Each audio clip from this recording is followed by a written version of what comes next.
So last time, I forget what was Okay, happening last time.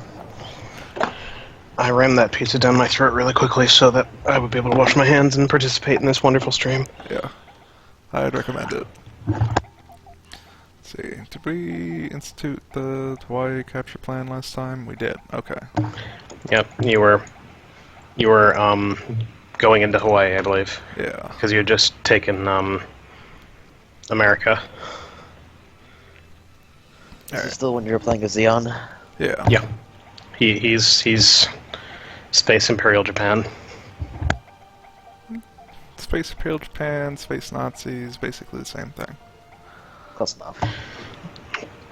They're closer to Space Imperial Japan, but Nazis works well enough. So I played a bit ahead, without saving, just to see what my future has in store, and what my future has in store is that, I'm gonna get owned if I don't build more mobile suits in space, so I'm going to do that. I figured because the Federation just sits there and basically diarrhea sprays Magellans until they get balls. Yeah. And then they start diarrhea spraying balls instead. Yeah, the balls are going to, wreck my shit, generally. Oh yeah, balls are fucking murderous. Okay, we gotta switch all these guys to rocket launchers.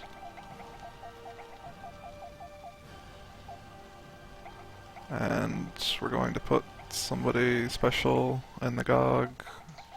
See, Joey, balls, the mass production balls, which are the good ones, they come in squads of 5, as opposed to 3 for most things, and they have 1 to 2 range cannons.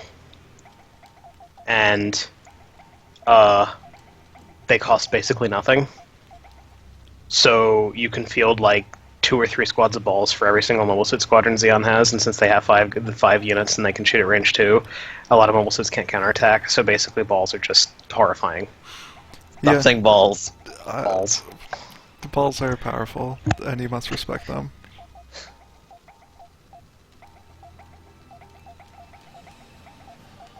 The only way to really counter them is to get into melee with them, but anything trying to get into melee with them will probably take horrible casualties on the way in. That's why the Xeon versus the 1 year war is very much Xeon has to have a commanding position before the Federation starts deploying technology. I mean, they've already started deploying technology, and well, your position you've taken half of Earth already. yeah, but now they've got the tech, they've got the gun tanks, and they'll soon have the balls. And we're going to be saying balls a lot in this stream, Joey. I'm sorry. Balls are important military technology. It's true. Balls. That one fucking sub. Yep, that one sub who's just gonna fuck me.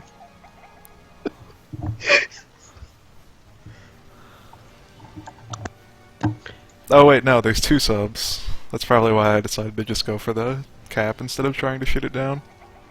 Because capping all the points causes all the sub crews to commit suicide. Yeah. And self-destruct their subs.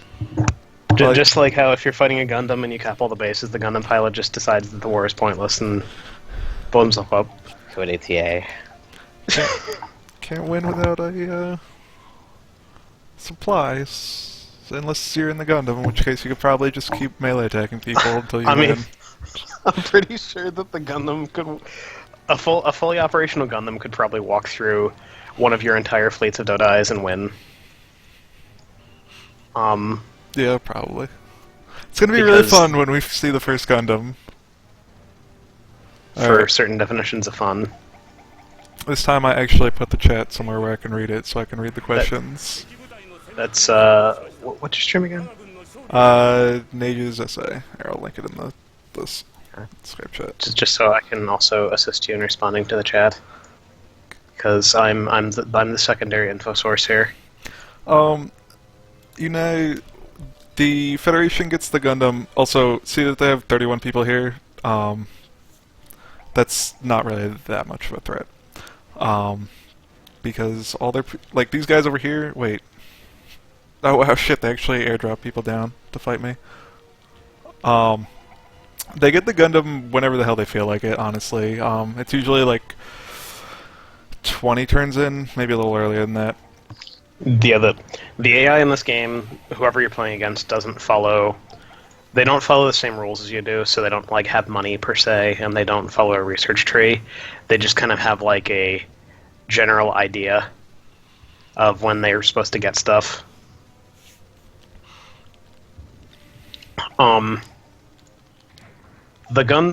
best way to describe the Gundam Flying Flame is the Gundam with a good pilot in it against a bunch of Zaku's is like Texas Chainsaw Massacre guy versus Children's Birthday Party. Yeah, it's pretty harsh. But It's a problem. here, this is an aquatic mobile suit against a sub, and this is not as strong as a Gundam versus Rumbarel's- anything. Rumbarel's Mighty Gog. Yeah. I'm playing this in slow motion just so you can see how brutally destroyed subs get by Gogs. If they don't miss. Oh my god. Oh yeah. This is when Xeon gets aquatic mobile suits. The Federation basically leaves the water because every time they enter the water, the Jaws theme just starts playing. Yeah, but they get some aquatic mobile suits. Their aquatic mobile suits suck. So yeah, that's the Gog. You can't really lose in water with the Gog. The only thing that can beat a Gog underwater is like the Gundam, and even then, it's a pretty even fight. Yeah. The Federation does get like Aqua GMs and like Aqua and stuff like that, but they're really bad and take a long time to research. This is the best way to deal with Gundams, by the way. Was Yeah, that you deal with Cogs, you drop bombs on them, or don't enter the water. because the Gog has no way to attack air units. I think even when it's above ground. I think it can fire the particle cannons at air units, but it has to be above ground or above water. So as long as you're in the water, you don't have to fear the Gundam. Is that basically the No, idea? no, dude, the Gundam's gonna pop in and just start shooting at you. The Gundam, the Gundam can fight evenly with the Gog underwater. Oh, I see. It's just that that's one of the only things. The Gog also has a really weird, awkward thing where it has a really powerful ranged attack, but it's only range 2, so it can't use it on stuff next to it. And you obviously want the Gog to be meleeing because it has awesome claws. So it's kind of an awkward mobile suit all around. Awkward mobile suit all around kind of describes So, every Aqua unit. Do they eventually start spitting out weird things like the full armor Gundam and the flying G-Ball and all that nonsense? Yeah. Towards the end of the war. The full armor Gundam is like the Gundam on a bunch of roids, which is pretty funny. And when you see the G3 Gundam, just leave. Just go somewhere else. Yeah, the G3 Gundam is when things get a little bit too real. So, you might notice that I'm a little bit underpowered for taking this, but it's still possible. You just gotta work your way around it. Also, fuck these 3 gun tanks in particular. They're just gonna hang out on that island, and I'm never gonna let a submarine pick them up. Those gun tanks are trapped on that island for all eternity until something picks them up. And once they get into a sub, I'm going to destroy the sub, and they're going to sink. Wow, messed up. The only Xeon mobile suit that's really practical to build a bunch of are Zagox, because Zagox are amazing. Yeah, they really are. But they're like the end of the aquatic research tree because they're like the Zagok is best described as they looked at all the other aquatic mobile suits, went, "What the fuck were we thinking?" and then they made a good one. So if you put Char in any of his, mobile suits, does it become the Char's custom whatever? Yes. Yeah. Well, okay. There's like 55 different variants of Zaku. To get a Char's custom Zaku, you have to put him in Zaku 2S because that's the commander type. Well, actually, there's 2 different Charzakus because I went and looked at the what's it called? There's the high mobility one as well, I think. Yeah, there's you can change an F to a Char Zaku. That's like the general space one, and you can change the high mobility to it. And I think these gun tanks are actually gonna get out of these subs, unfortunately. Are there such amazing units as Garma Zabi's custom airplane? Oh, No, not his custom there's- airplane. There's the Garma Zabi custom Zaku 2, which is in his colors and is really good, and Garma's really good. There's the Dozel Zabi custom Zaku 2, which is a Zaku 2 that has a heat hawk the size of its torso. Oh, okay. It sucks at range, but if it gets into melee, it's going to flatten whatever it touches. There's the Ramborel custom Zaku 1 and the Black Tri-Star custom Zaku 1s. Yeah. So are we being lawful evil or chaotic evil? We're trying to be lawful evil, but I accidentally looted a little bit last time. Just a little bit. You accidentally burned down an orphanage, basically. Yeah. He forgot his he forgot his kanji Yeah. or his menu options I and forgot. picked the wrong option. Air quotes forgot. Gihren Zabi forgot that he signed the order to loot all those people. Damn. Whoops. Well, I did what? Oh. it says here on the sheet I gotta do it.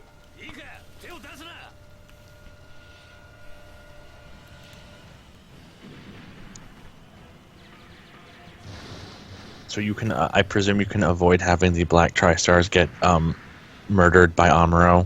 You can derail any of the events of Gundam if you do the right things. Or the wrong things, depending on how you want to look at it. Like for example, I'm 100% positive that Aegis is going to make it so Garma doesn't die. I'm also gonna make Ramborel not die. He's going to make Ramborel not die. Alright, you two, literally never attack the white base, okay? Yeah. That's Alright. Well, the general plan. yeah, that's usually the way to avoid a lot of Xeonaces dying is, hey, just don't mess with that thing. But actually, to keep Garma alive, he's always going to attack the white base because the white base. Well, yeah, Garma's always going to attack the white base because Char's always going to force the white base to descend to America, no matter what you do. Even if you don't send him to go investigate the things. But if you don't get Char resupplied, then he doesn't chase the Gundam down to Earth, and then she can't kill him. Char. Yeah, Char. If you basically keeping Garma alive consists of making it so Char isn't in position to stab him in the back.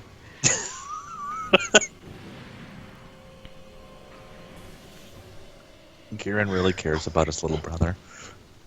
He's a good pilot. He's a good pilot. He's really good.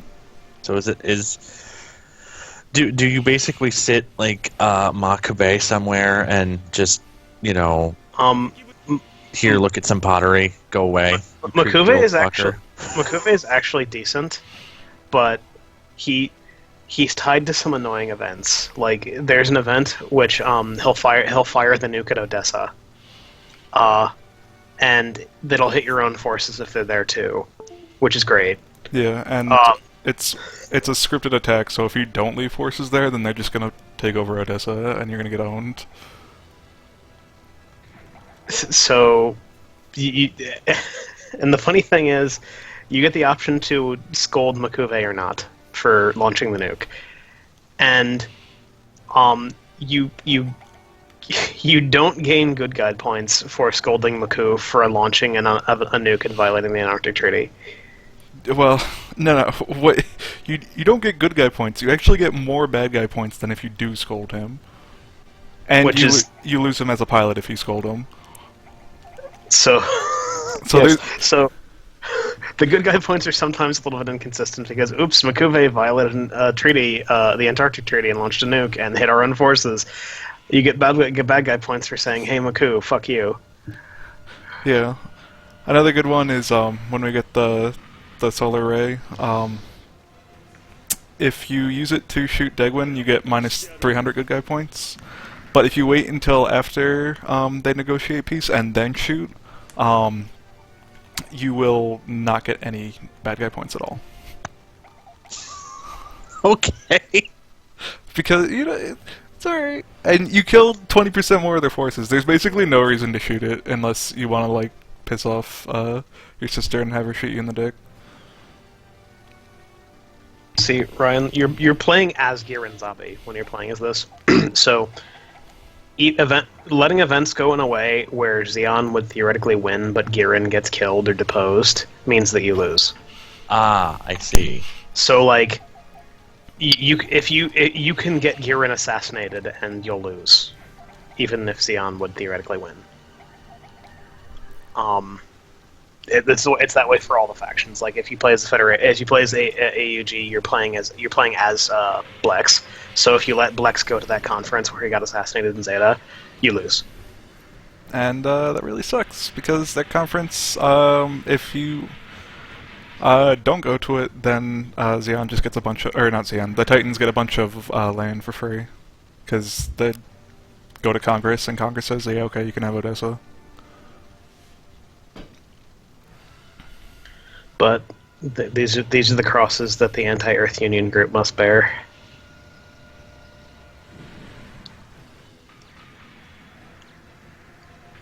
Man, you are getting these. You're losing Zaku's left and right here. Yeah. That sucks. I'm pretty spread out. As long as I don't need to rebuild a unit, that's fine by me. This is the real danger of playing Xeon, is that since you're reliant on like small groups of elite units taking territories, every casualty you take is just a kick in the dick. And it gets really problematic once the Federation starts deploying lots of gun tanks and stuff, and you can no longer reliably take on 3 times your numbers in Federation troops. Which is the phase of the game that's being entered into right now. He's just frantically grabbing as much land as he possibly can before he has to start like actually building big armies. Yeah, the more land I take now, the less land I'm going to need to take from the feds that actually have like units that can beat mine. So even if it doesn't give me a huge amount of money, it's good to have. We're at the end of the phase of the game where a precocious gang of flying Dodai riders can conquer anything. Where you have a bunch of like Dodai riders dressed up like Mad Max villains just rolling into a territory and stealing everything.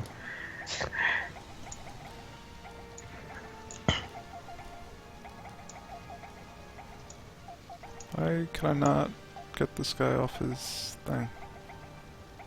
Huh?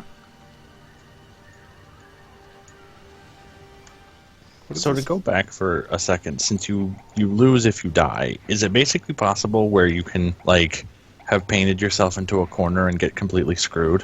Where it's like, well, I guess on turn 3 someone's gonna kill me and I just saved. As long as you manage your law and chaos meter properly, it's not usually a problem. Will you probably There's a is it few like things. Ogre Paddle where you get a warning like, hey, you probably should stop doing this? Kind of, yes.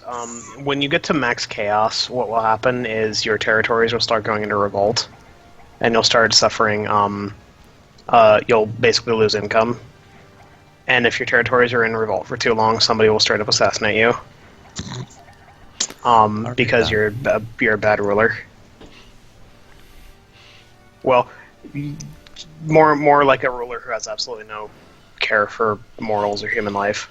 Yeah, and it's not very hard to avoid getting assassinated, like, from events. Like, if you do shoot Degwin, which you could do, there's no reason to do it. It's incredibly stupid to do in any circumstance, but if you do it, you can then just have your sister arrested and put under house arrest, and then she can't shoot you. Like, Cassilia's... Depending on how events go, Cassilia can either kill you, Cassilia can be killed, Cassilia can be put under house arrest, or Cassilia can literally start her own spin-off Xeon faction, which will then fight against both you and the Federation. That can happen. That can happen with Karma too. Doc, I don't want to fight the Gundams. I'm hoping the Gundams are not coming for as long as possible.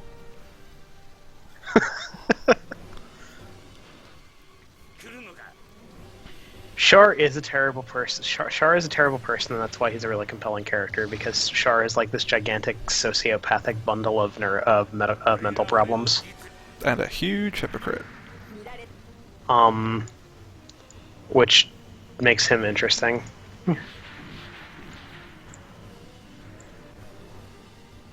Also, I looked it up today, and there are 2 units that are Ace Customs on the Federation side. Basically, for all of the Federation, Titans, and AU, there is exactly 2 custom units, and one of those is Quattro Bajena's custom Rictius, and the other one is Temray's custom Gundam, and that's it. And all the other custom units are Xeon only. That's because the Federation wasn't really big on letting people paint their units in random colors. Well, they were, but they didn't have like more than one unit because all the like they had Amuro had the Gundam, and then they didn't make any more Gundams. Well, they didn't make any more of that particular Gundam. So there can't be like an Amuro custom because it's just the Gundam. But, they made, 60 or 70 Zaku's, so if you painted them, then that's a custom thing. But yeah, it turns out there's only 3 custom, Gelug there's 4 custom Gelugs and I think 3 custom Gihren variants, like Ace Customs. And they're for Gato, Rambarel, and a third person that I forget. So I presume at some point while you're, when you're playing, like, later on, it's just like, hey, Lala's here now, and now you have a new amazing pilot. Have fun. Yeah.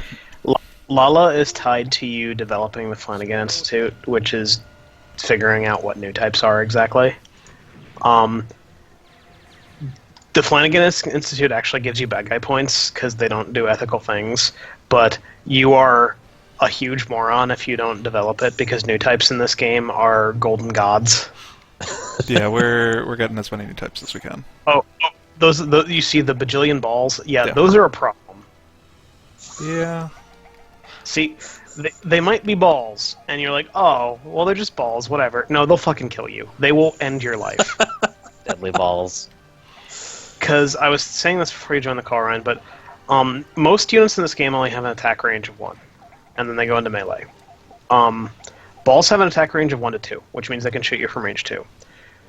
So basically, these balls come in gigantic clouds. Like most units are only 3 guys to a unit. Balls are 5. So they'll come in gigantic clouds of balls that will barrage you with cannon fire from outside your attack range over and over, and they're dirt cheap. Like, they can literally build 3 ball squadrons for 1 squadron of Zaku's. So they will drown you in bodies. Yeah, and they add cheats, so they're gonna get more than 3 per every unit of Zaku Yeah. that I can build. But Just from a cost ratio, if you're a player, like, the cost of 3 squadrons of balls as a player is equal to the cost of, like, 1 squadron of Zaku's as a AI. Or as a player, rather. So it's not a bad idea to just make many balls. Bad. When you play Federation and you get access to MP balls, you literally just win the entire space war with MP balls until the very end. That's Like, you only really need to send anything else into space when you're doing, like, the final attack on, like, Solomon and stuff. so the best way early on to deal with balls is shoot at them from outside their range. Because they die really fast. Yeah. They're dirt cheap, so they fall apart when anything hits them, so you can shoot them with battleships and they'll, like, lose... Yeah, like, you can see. Rest in peace. Poor balls. They can't really dodge, and they have, like, no health. But if you try to get into a mobile suit versus ball fight, the mobile suits might kill an entire squadron of balls, but you'll lose, like, a mobile suit, and that's a winning ratio for the balls. Yeah. And then this is the part of the space war where the Gundam shows up, and you're just like, oh. I'm Well. not going to lie, I'm kind of consciously constructing my sentences so I can say the word balls as much as possible. Thank you. I mean, aren't we all? Dux asks if we are the baddies. Yes, we are the space Nazis. And as much as Gundam side stories like to try and paint the Federation as also bad, they're not nearly as bad as the space Nazis. It's sort of like comparing... It's pretty much comparing the Grinch to Satan in terms of badness scale. Like, the Federation might be kind of bad, but Xeon is like kill 1/3 of all humanity bad. Kill 1/3 of all humanity in 1 week. That's a good start. And once you, at the end of this campaign, since we're going to be skipping some events, we're going to get to a point where our guys are like, hey, the Federation can't really like call us out on us like ignoring the Antarctic Treaty anymore, so you want to drop a colony on space and capture it by shooting a bunch of nukes at it? And you have no choice but to say, hell yeah.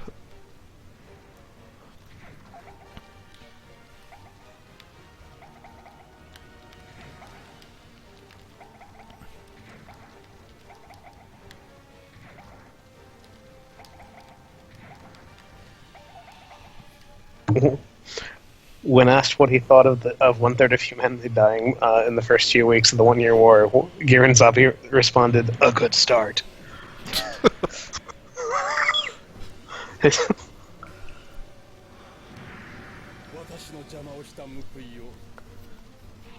the most beautiful way to deal with a giant stack of balls. Just fucking blow it up. Some of them lived, but that's okay. I've mostly reduced the ball threat so they can't shoot down any unit. The really funny thing is you see like the yellowish orange balls and the normal balls. The yellowish orange ones are way more dangerous because of the mass production ones, and they come in giant squadrons. This game actually follows logic in that mass production units basically almost always blow the normal ones out of the water. Well, that's true, but that's because there isn't like any, like mass production new type weapons. Except for when there is, but that doesn't count. You can't really mass produce new type weapons because new types aren't really mass produced unless you're playing as Glemmy. Yeah, you could totally mass produce them there. unless you're playing. See, Ryan, Glemmy's campaign, you can play as Glemmy's Axis, and Glemmy's campaign gets like 5 pilots and then like 6 Peru clones. And that's all his pilots. It's pretty great. Turn them on. Okay. No. The balls are gonna survive. Which is bad because I can't move on to the next area in space for a turn then. Unless they decide to like come out and die. I'll fight people. I just refuse to acknowledge. Actually, I refuse to acknowledge people who insist on calling her Pole. Wait, there are people who do that? Battler. Wow. Wow. Wow. Sometimes people aren't people. Sometimes Gihren Zabi was right. Gihren Zabi did nothing wrong. That was a big plank of Gihren Zabi's election platform, is not calling her Pole. And only calling her Peru. Oh, this piece of shit ball just walked away from me. I'll hold them off. Ballet, you and I both know being objectively correct doesn't count for anything nowadays. So last time I did this battle, Dozel and Shin got shot down, and Char also got shot down, so we're gonna try and not do that. See, Battler, technically it's objectively correct to call it the Higuane and the Hiryu Kwai in Super Robot Wars, but that's wrong and dumb. So, I love Fat Dude, by the way. Yeah. Fat dude, personal battleship captain for Dozel. That dude whose entire job was to like look incredibly uncomfortable and panicked and like die. Yeah, he's an important character. We gotta put him in the game. Seems like Konsko or something. So, time to see what Dozel does to a battleship. The answer is funny things. Here's Dozel's custom Zaku. As a big-ass heat hawk. And you can see there the 128 with a 99 to hit, that's his melee attack. So in comparison, a regular heat hawk does Holy 50 crap. damage. Oh my god. Dozel's melee prowess is... And battleships are deliberately weak to melee, so what happens is Dozel makes it up to a battleship, he generally just kind of like Zonkantos it in half. I think that first number, or the second number, is his melee stat. Is that right? The second number is, I believe, his morale, like his charm stat. Fourth leadership. His melee stat. The Fourth is the melee stat. And then Still his good. third would be shooting, right? That is correct. Yeah. So Yep. Dozel's Zaku plays to his strengths. He knows what he wants, and he's gonna get it. Ironically, the Big Zam's a really bad unit for him because he sucks at shooting, but... True, but that's not going to stop me. There's also a Zabi family custom Big Zam, which I have no idea what it looks like, but... See, Duck, the thing about playing this game is that it doesn't matter if you're fighting over a space garbage dump. It's a province, so you want it. Yeah, bye. Well, Just get the fuck out of here. So, when can you make the super custom Zaku F2000? That's in the 0080 era, 0083 era, I think. Oh wow, you can actually make it. That's Yeah. funny.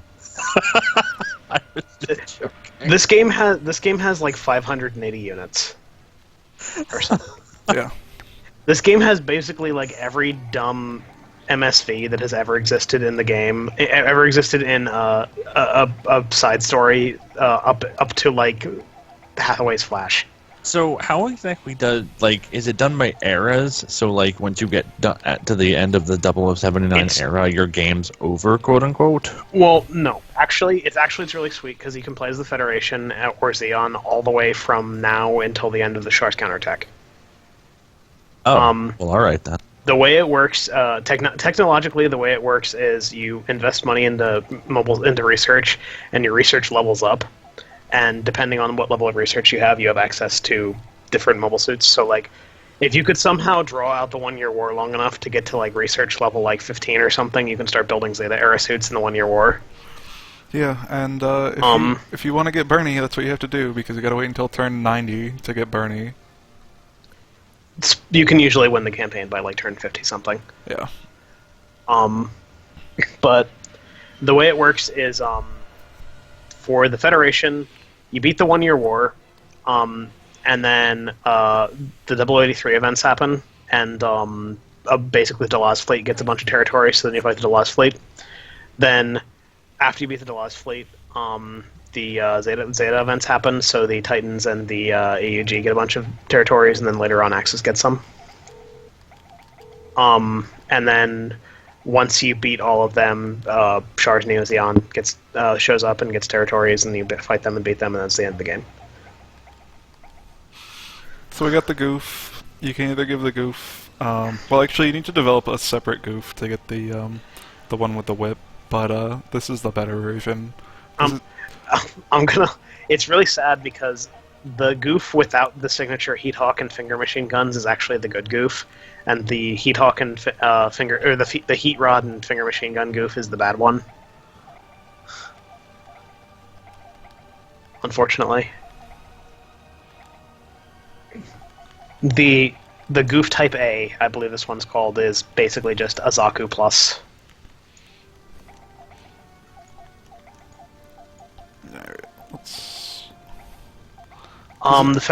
The Federation fights against both the Titans and the AUG. No. If you're the Federation, you can either side with the AUG or the Titans, and Don't you have to fight the other one after you beat them, though? no. Huh. You basically become either one of them, depending on your choices. I basically have played the 1 year war as the Federation a whole shitload, and that's Xeon somewhat, and I've basically never played any of the post 1 year war scenarios. We can't conquer the other half of the moon, or we get bad guy points, and we don't want those. So The gray territories are neutral territories. You get bad guy points every turn you hold them. only during the 1 year war, though. In other eras, it's totally After legal. after that, neutrality, fuck that. I don't really want to send these guys out, but some of them aren't tired, so we're gonna do it. Also, you kind of have to defend them because the AI will take them, and the AI suffers no penalties from holding them. I'm out of ace pilots, apparently. That's an odd situation for Xeon. They're all off on the front. What units do I have here? It's a Desert Zaku, a Zaku Cannon. Bunch of Zaku. weirdos. This can go to help the That's just potion. that's just a fucking special squad right there. Actually, you know what? Fuck that. We don't need this thing.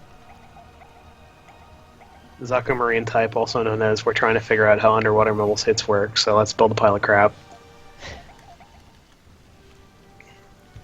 Zaku Cannon's pretty sweet because it has range stacks. But it's not sweet insofar as it can't ride a Dodai. Oh yeah, we have that guy. They're really bad. But I love They have really them. good sensors. They have really good sensors. They do. They have B-level They're- sensors. Fucking bad at fighting. They're adorable. but you can put Akahana in it, and he's Sadly. really good.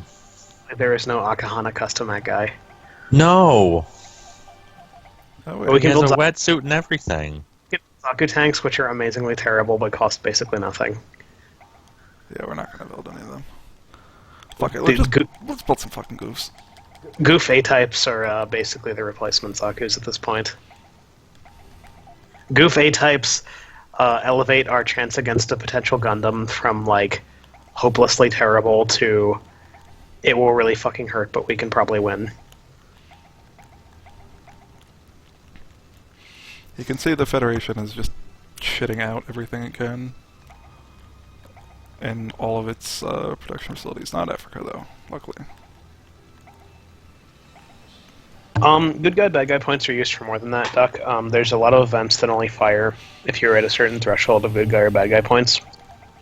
Like, for example, Nate just mentioned, if you're playing as the Federation and you go into the Zeta era, you choose whether to side with the AUG or the Titans. Whether or not you get that choice depends on your good guy, bad guy points. So if you're like super bad guy, you can't even side with the AUG, and if you're super good guy, you can't even side with the Titans.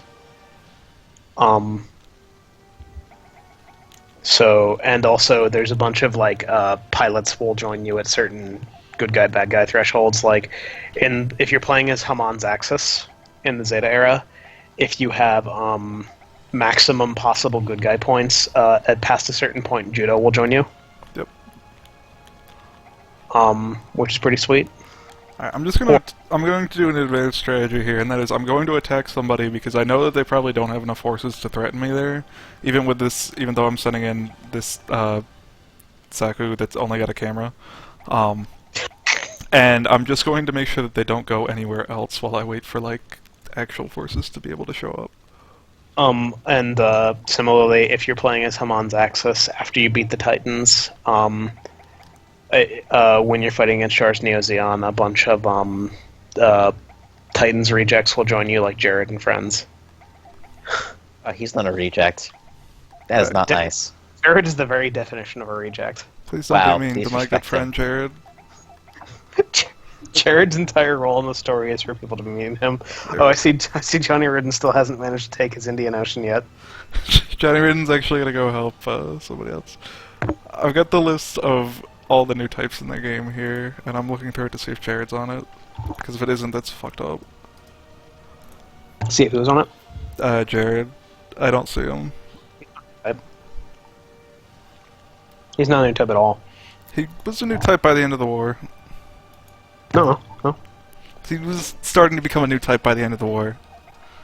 I don't think you evolve into a new type. You do.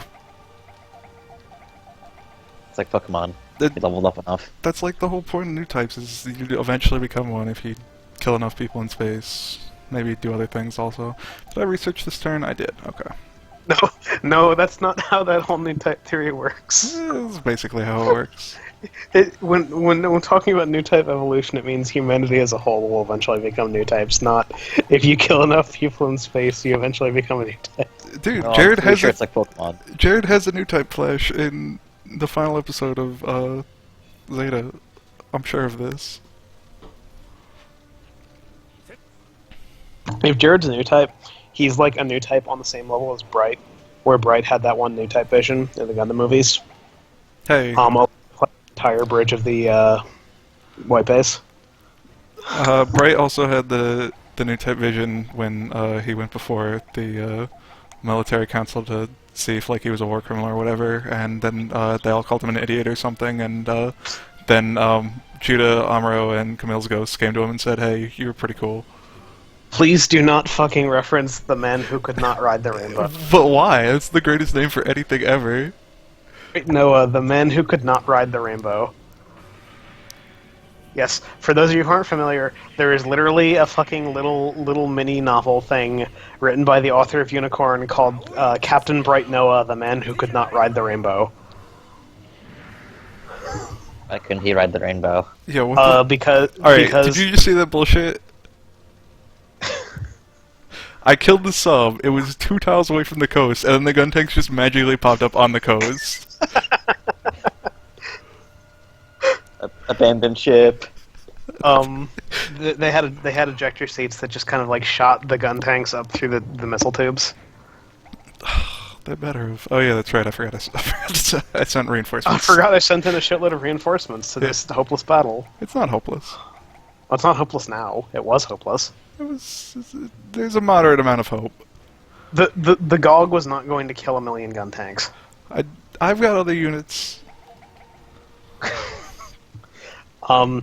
The man who could not ride the rainbow was basically Bright sitting in front of a military tribunal who was basically deciding whether or not to fucking execute him for doing the shit he did in Unicorn, like taking over a base. Also, Rambarel's kind of fucked. He's okay. I believe in Rambarel. And he was basically just like sitting there, like remembering all of the various new type children who he mentored, and remembering, yeah, they were pretty cool people. It's called The Man Who Could Not Ride the Rainbow because it was supposed to be about how he was like left behind after Amuro fucking died in the Axis shock. Hey, he might still be alive. Actually, no, wait. Unicorn. The one good thing Unicorn did. Unicorn confirms that he is dead as fuck. Yeah. Charlo's gonna come back. I believe in it. Duck says he's going to murder mages and become a new type. Good fucking luck.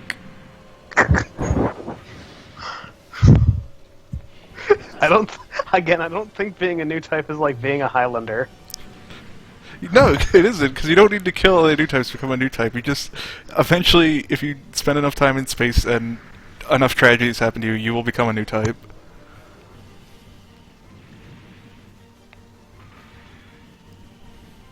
Even one GOG against the submarine's pretty brutal.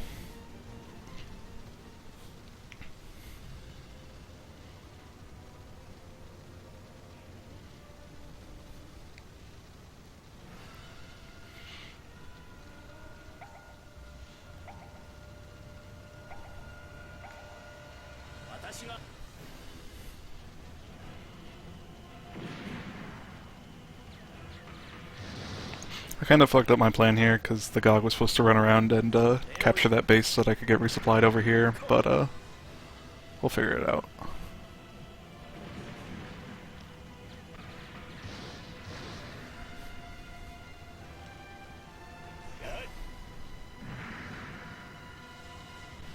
I'm not too worried about the GOG actually getting blown up, because the bombers won't be a thing for much longer.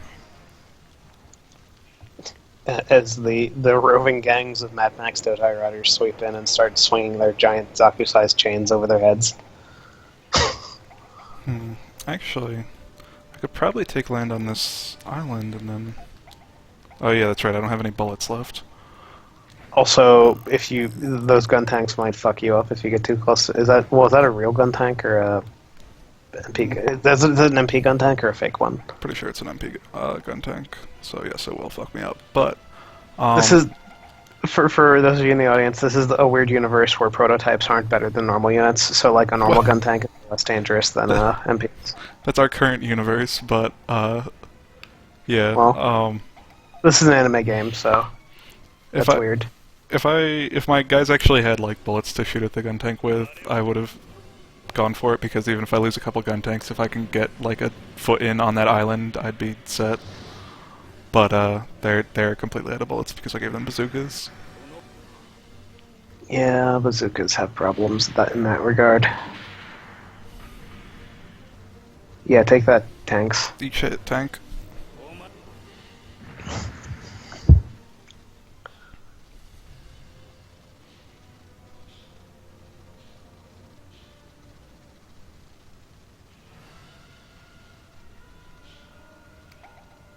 Good luck, bomber.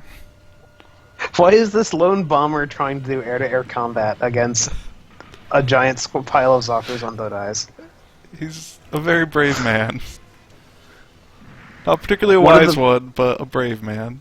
One of the sweetest things about aquatic mobile suits is just, like, they can actually, like, move around in water really well, so they can, like, fade from water to land really quickly, unlike Dodai Riders who have to, like, get to land first and then change, because Dodai Riders fucking suck at fighting when they're in the air.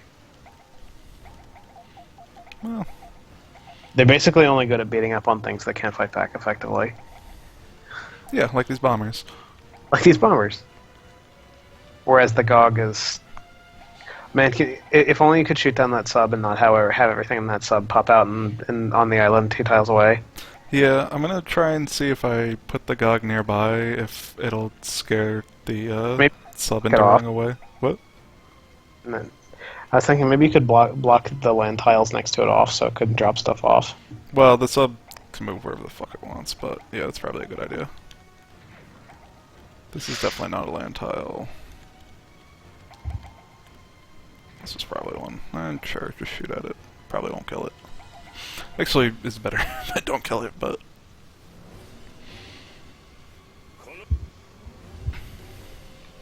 This guy's like, yeah, get him, Dodai. Yeah.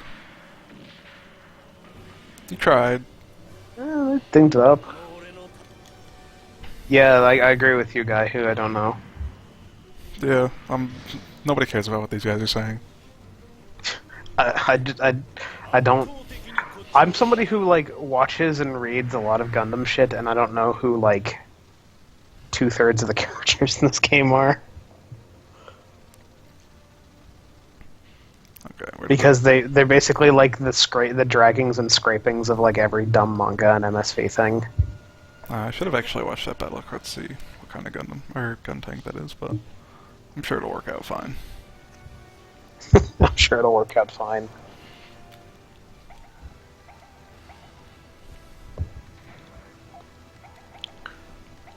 The submarine is totally going to just... You should probably try to surround the sub so it can't run away. It'll be fine as long as I've got one tile that isn't captured. If I do, then I'm fucked, but I want to shoot it down now, so...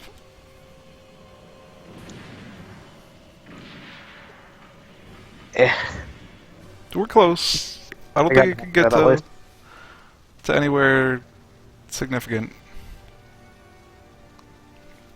It can run away out of your attack range. It can, but I should be able to block off its ability to actually go anywhere.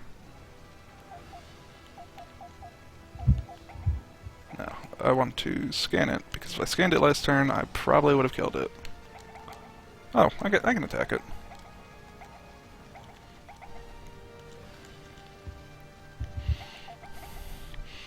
You're probably going to run out of energy soon, unfortunately.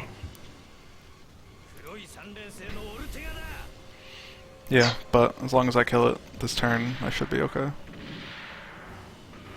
There we go. And that was obviously carrying 4 Gundams in it, so that was an Hopefully. excellent victory for us. Yeah. Are Got we winning? Maybe. Possibly.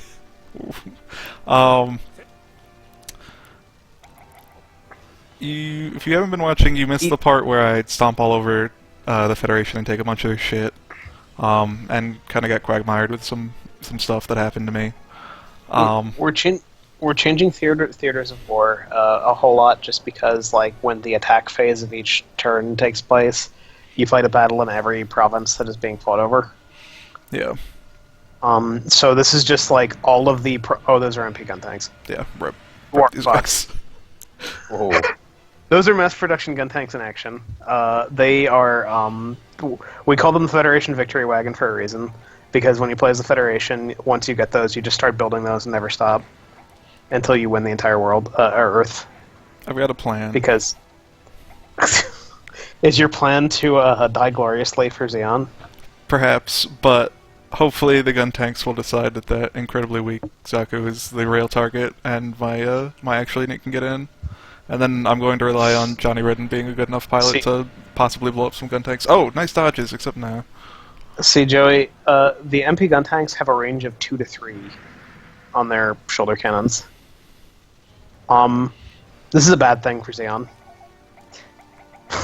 Because, in Okay. addition to I lose. making it so... Bye. Yeah, time to go. You can't beat that with what you got. I mean- in addition to making it so Xeon, so they can attack effectively at range, it also means that you can put tons of firepower on the same target, because you can pack like all of those gun tanks around a target and shoot it from range 3. So basically, MP gun tanks are amazing. Where are these forces coming from? Like, look at this shit. There's only supposed to be one person here. That's why I said some people. They moved in there. Yeah. They moved in while you were moving in. At least it's just tanks and shit. Yeah, I mean, this is a winnable battle, but it's just... I was hoping for a nice, easy battle. Instead of, well, you're at the part of the campaign where that's over with. Yeah. And now life starts getting hard.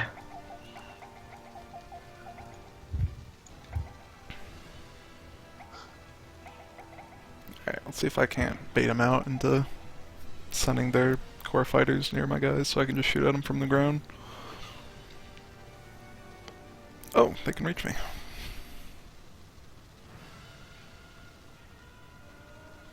Okay, we're just gonna defend, and hopefully these core boosters won't shoot down all of my guys. They're Rip that guy. those are at least core fighters. If they were core boosters, you'd have an entirely different problem on your hands. Well, same thing. Or core boosters are way more dangerous than fighters.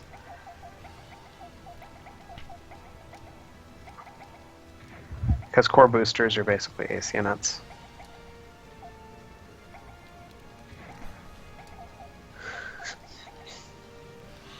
What is the answer to gun tanks?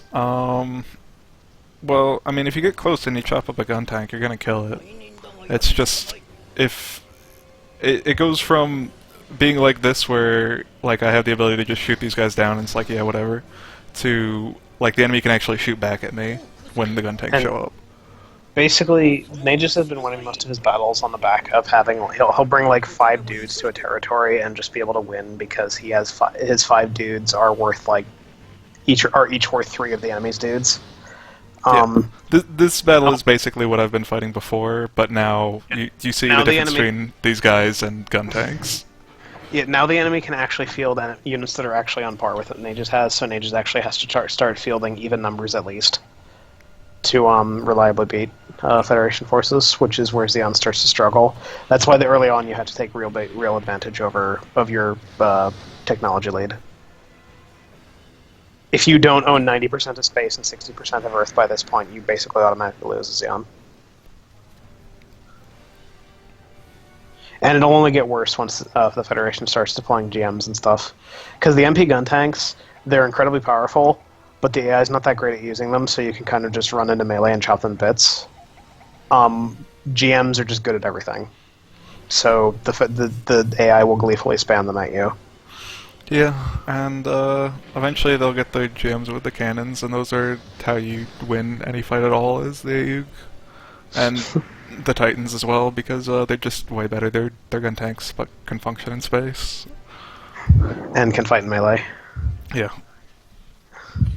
And most of the other shit really isn't that good. Oh wow, they're going all in on this guy. Oh, they have a gun tank. Okay, great.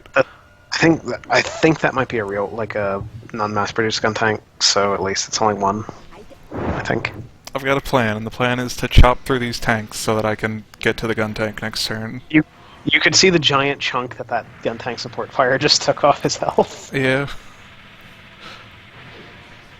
Alright, the plan to chop through the tanks has not worked. If you can somehow get in on the gun tank, you should be okay.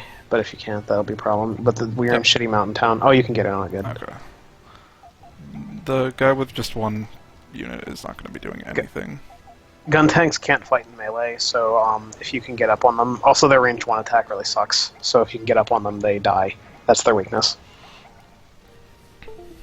The problem is getting up on them before they shoot you to bits. Okay, those are MPs as well.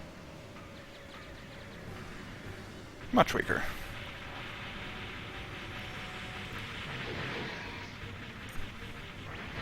Good work, guys. Yeah, right. they fall apart if you reach melee with them.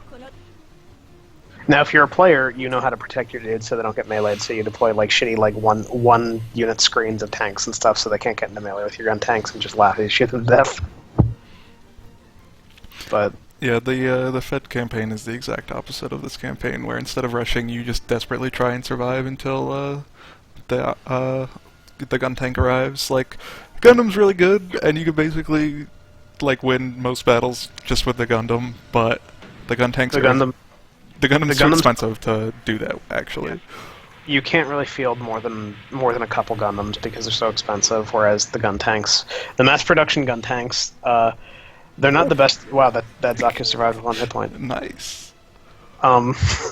Mass production gun tanks are not the best units in the game in terms of stats, but they're really cheap, and you can build like 1 million of them really easily.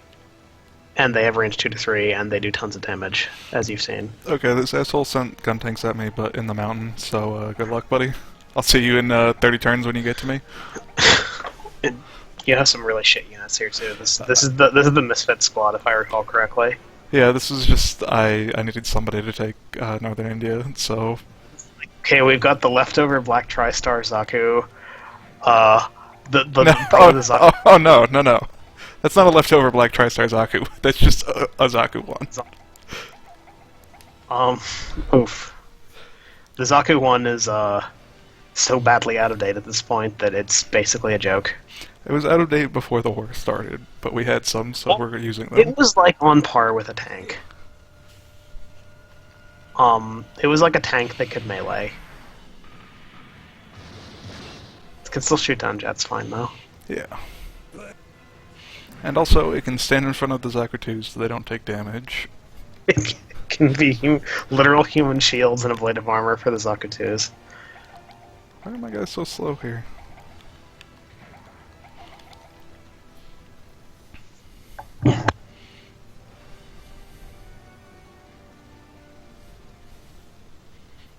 Yeah, if Flying Flame, basically if I have a criticism of Giren's Ambition as a game, is that a game gives you 1 million different cool options, but if you want to like win, the best ways to approach it are to basically just build the most efficient general purpose unit you can research and ignore all the goofy crap.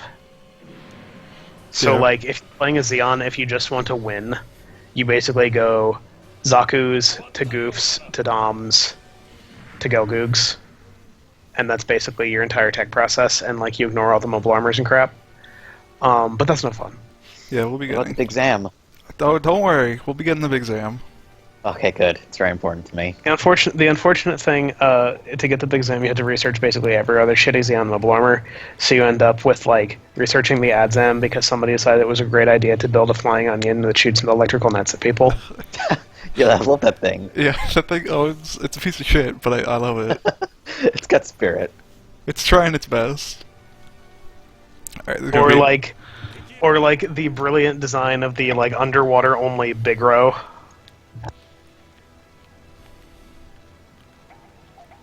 Oh yeah, that's right. Because you know, like building an entire fleet of aquatic mobile suits wasn't enough to control the Earth's oceans. They also needed to build a fucking mobile armor for it too, or grab row or whatever. I don't remember which one's which. They're all stupid. I think the big row's the one that works in space. The Big Row is the new Type 1 in space, right? And the grab row is the underwater one.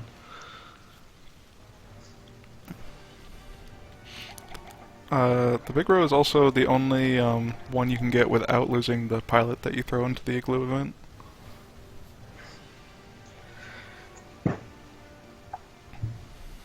The igloo events for the Big Rang. Oh yeah, you're right. The Big Rang, which is a really, really stupid thing. The Big Rang is a big row welded to a battleship hull. This is the desert Zaku, right? Oh, actually, Which- in a desert, so... Which is like a carrier. It's basically supposed to be a carrier for Augos, which are basically Xeon balls. Except Augos come at like the end of the tech tree, so they're completely pointless. Yeah, they suck. Good support fire. They all missed. Igloo is such a mistake. Yeah. Well, okay, Igloo won't be a mistake if you get the Zegok. Yeah, we're gonna get that. And we're gonna get the Hildorf, and we might be getting the Zuda because I love it. The Zegok is my favorite dumb Xeon Igloo unit. I have a very special pilot in mind for the Hildorf that we're gonna get next turn. See, for those of you who aren't familiar with the Zegok is one of the dumbest Xeon super weapons because they took a Zegok, which is an underwater mobile suit, and bolted it to a giant flying rocket booster that also has a giant beam cannon in it. So the effect of this unit in the game is it has a map weapon. It can hit multiple units in one turn, but it fires out basically all of its energy in one turn. Just like Gihren would have wanted. Or maybe double. Why did we build this? Map attacks are incredibly good in this game. And I mean, that is one of the only one-year war map weapons. Can also use the Big Zam. Well, the Big Zam also moves like one tile a turn, so... Not in space. Yeah, there it moves like 3. It's got decent movement in space. Alright, you ready for the 6? Oh wow, there's 10 people here. I was told that there would be 1 or 2. Well, there were 10... Oh, that's so many balls. Yeah, that's many balls. So, just in case you forgot, I sent this guy here just so they couldn't attack me. So... That's a Zaku that has no weapons except for a camera gun and a heat hawk, by the way. That owns. I wanted to see if they would not approach me, but they are. Zaku's like, okay, I took a picture, bye. There are definitely enemies here. I'm gonna leave so I don't fucking die.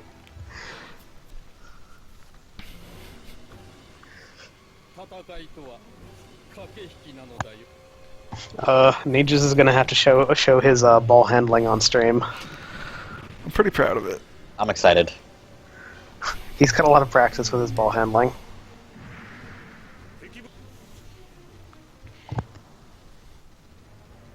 I have no idea where those guys came from. Because I control all the territories around it, and I don't think the center... maybe they did take it, send it from, That's a lot of battleships. Time for Dozel to do some work. Yeah. I'm playing this safer than I normally would, because, last time I tried this battle, Dozel and Shin got shut down, and I think, Char's there too. Yeah, Char and Apoli also got shot down, and Roberto killed like 2 battleships by himself, and it was pretty rad. But, Damn. You're gonna lose this, Musai. I'm not gonna lose it. I'm gonna defend. I'm completely shocked. Yeah, I'm in 100% Minovsky field. Oh, okay, yeah, that would be literally the only reason why you wouldn't have lost that there. Yeah. Alright, let's see. Where do I have the most Minovsky field to attack from? Alright, this tile right here is 75. Gotta send Dozel first. For those of you who are new to the stream and haven't seen it before, Minovsky particles are the magic particles that make a lot of stuff in Gundam work. And one of the side effects that they have is they fuck with radar and scanners and stuff, which is why mobile suits and stuff are used instead of just like cruise missiles. So what you can do is, as your battleships and certain other specialist units can spread Minovsky particles, which make it harder for attacks to hit you. So the reason why his battleship didn't just fucking die right there is it was in a hugely dense field of Minovsky particles, which meant that most of the shots that would have killed him missed.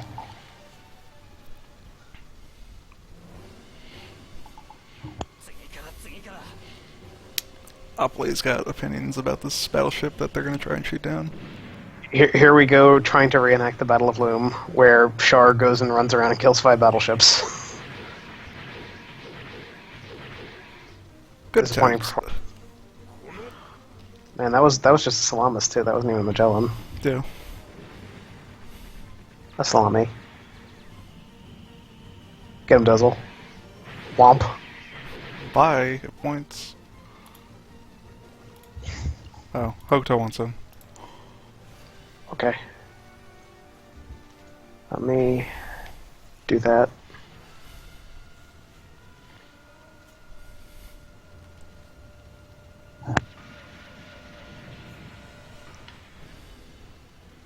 Alright, we got some good dodges in there.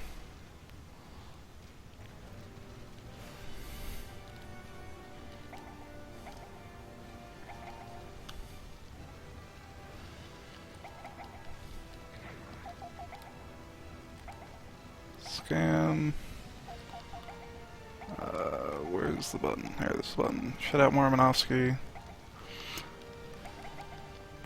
The other thing about Minosky particles is it doesn't really hurt your melee, and that's where I do most of my damage against these battleships. So, as long as I can shit out enough to, like, not get immediately murdered, then I can chop them up a little bit more safely. This asshole's guarding, though, so...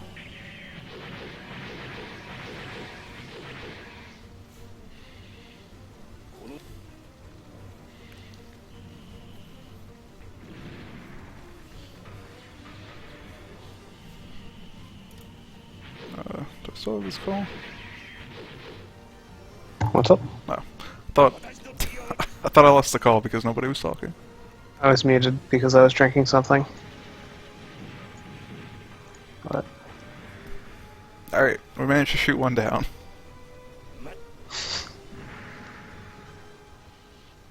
Shark came here to laugh at you.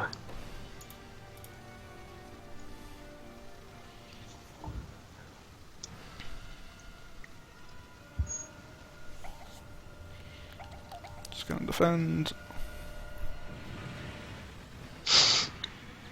Yeah, we can't hear you, Hokuto. Make sure your microphone is not muted. Have you tried turning it off and turning it back on? I almost started this stream with a muted microphone, so... I can't... I probably would have let you know. Probably, but... Rebel and a Magellan. Yeah, he's Rebel. He's the leader of the other guys. Rebel is the king badass of the Federation. He's the one you play as if you play as the Federation. He also turns into a new type if you level him up enough. Yep. Turns into the weakest possible new type, but that's still really fucking good. But being the weakest possible new type is like being the poorest billionaire. Alright. How can we even kill here? Let's just shit out more Minosky particles. When in doubt. It's my solution to everything. When in doubt, poop it out.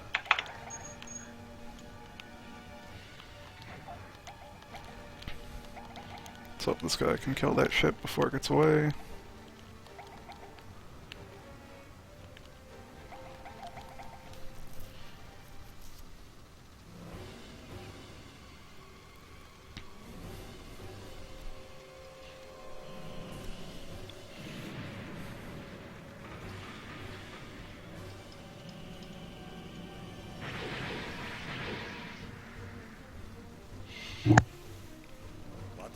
Yeah, this battle's going a lot better than it did in practice. Most of these people were dead, and by these people I mean my people. Savor the sight of a Xeon battleship actually accomplishing something, because that doesn't happen a lot, because Xeon battleships are awful. Unai, if a person gets shut down, they don't actually die, they just go to the hospital for a little while and then get better. This battleship attacked the worst possible target.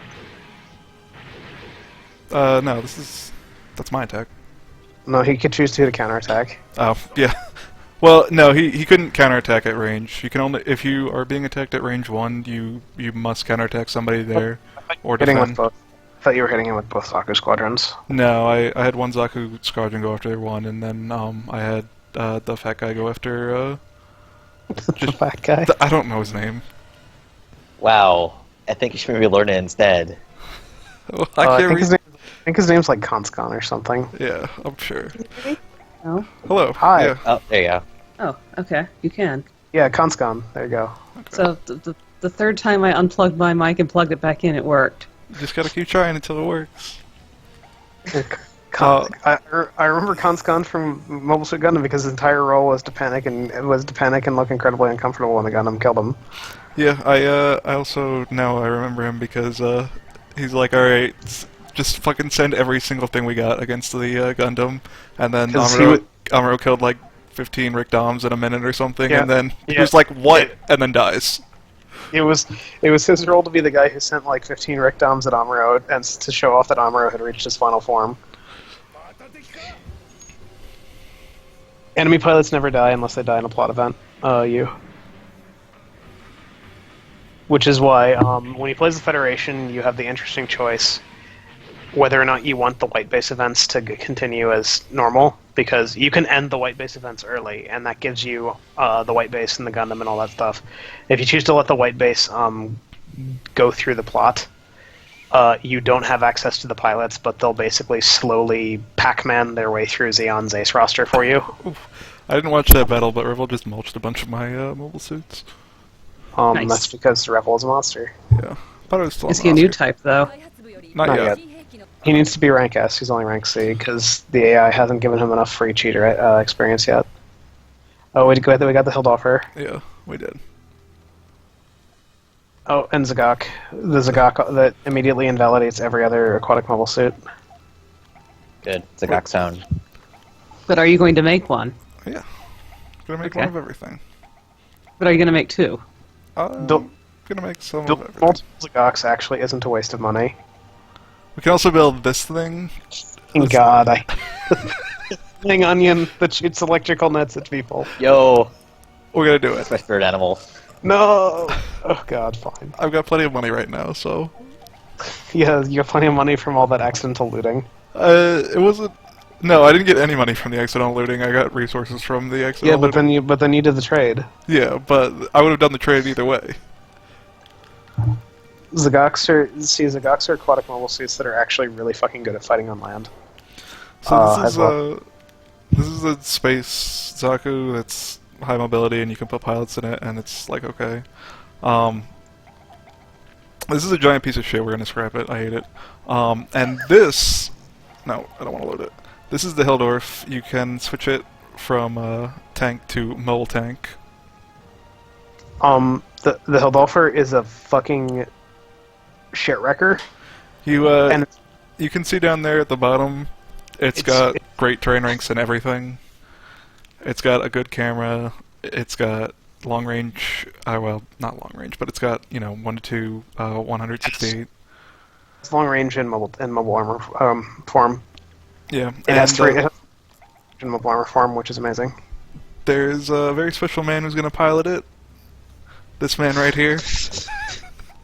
The only man whose forehead can rival that of Jamatov Haimim. Look, Commander Killing is going to jump in his giant mobile tank and go kill some people because he's Commander Killing. Yeah, it's in his name. Like, what could he do but kill people? Yeah. I love that character because of how pointless it was. It's like literally just this dude who really wants to fire a nuke.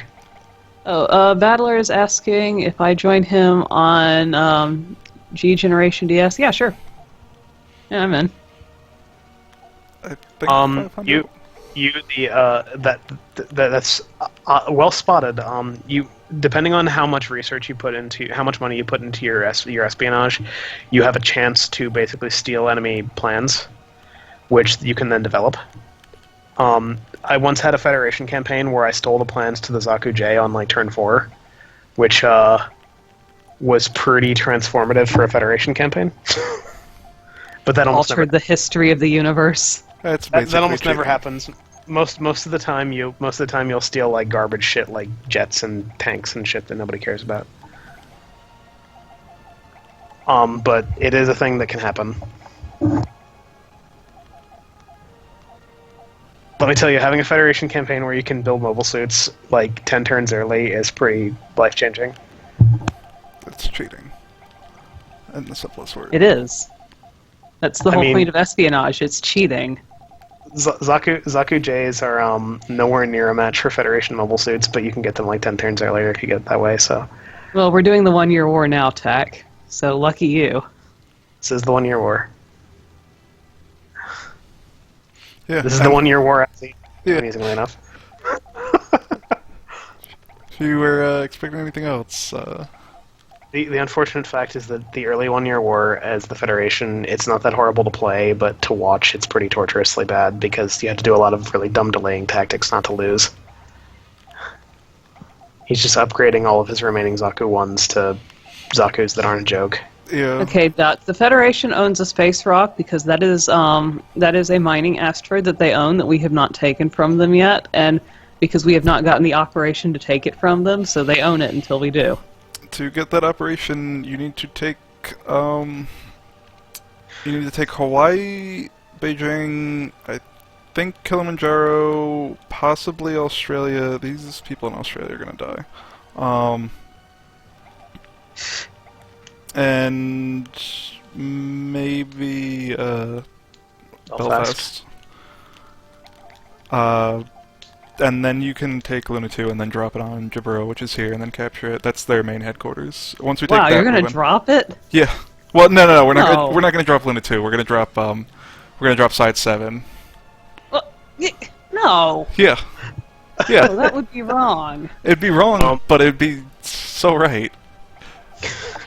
See, you only have a couple of ways into Jaburo, and basically the last resort option is fuck it, drop a colony on it. And if Just go underground. You don't have to drop a colony. What are you trying to do? Destroy the Earth? a little bit. Look, it's all for the sake of superior space knights. I guess. I mean, if they didn't want colonies to be dropped on them, maybe they should have surrendered to the glory of Gihren. It's true. I mean, Thank you, Joey. Yeah, that's very true. wouldn't be dead if they did that.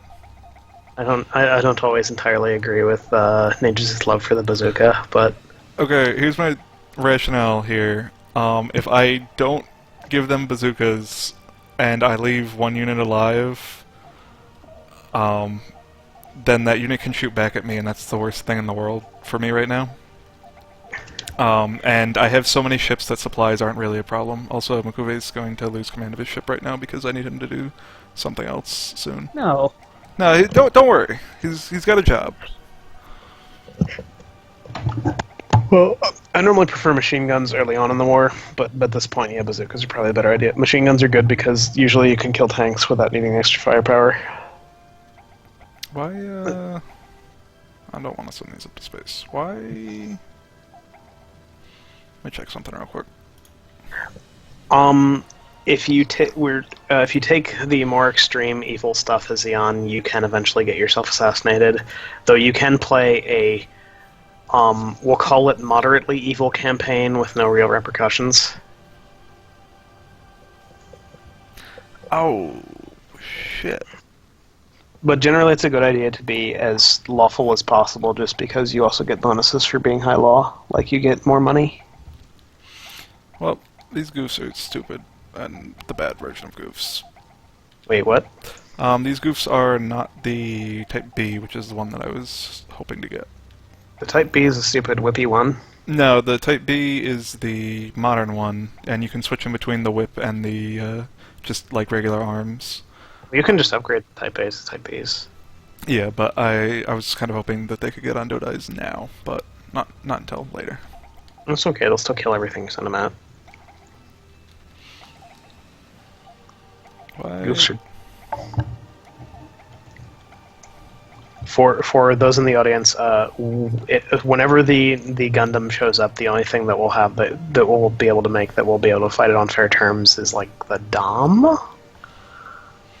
Yeah, for reference, you've seen how quickly my technology goes up, and as I said, it's going to be showing up within like, maybe 5 to 7 turns.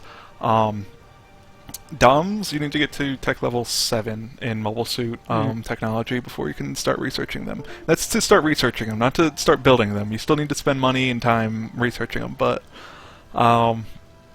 it's going to be a challenge. So what happens if you make it through 100 turns without winning? What does happen if you go through 100 turns without winning? It's a good question, and the answer is I don't know.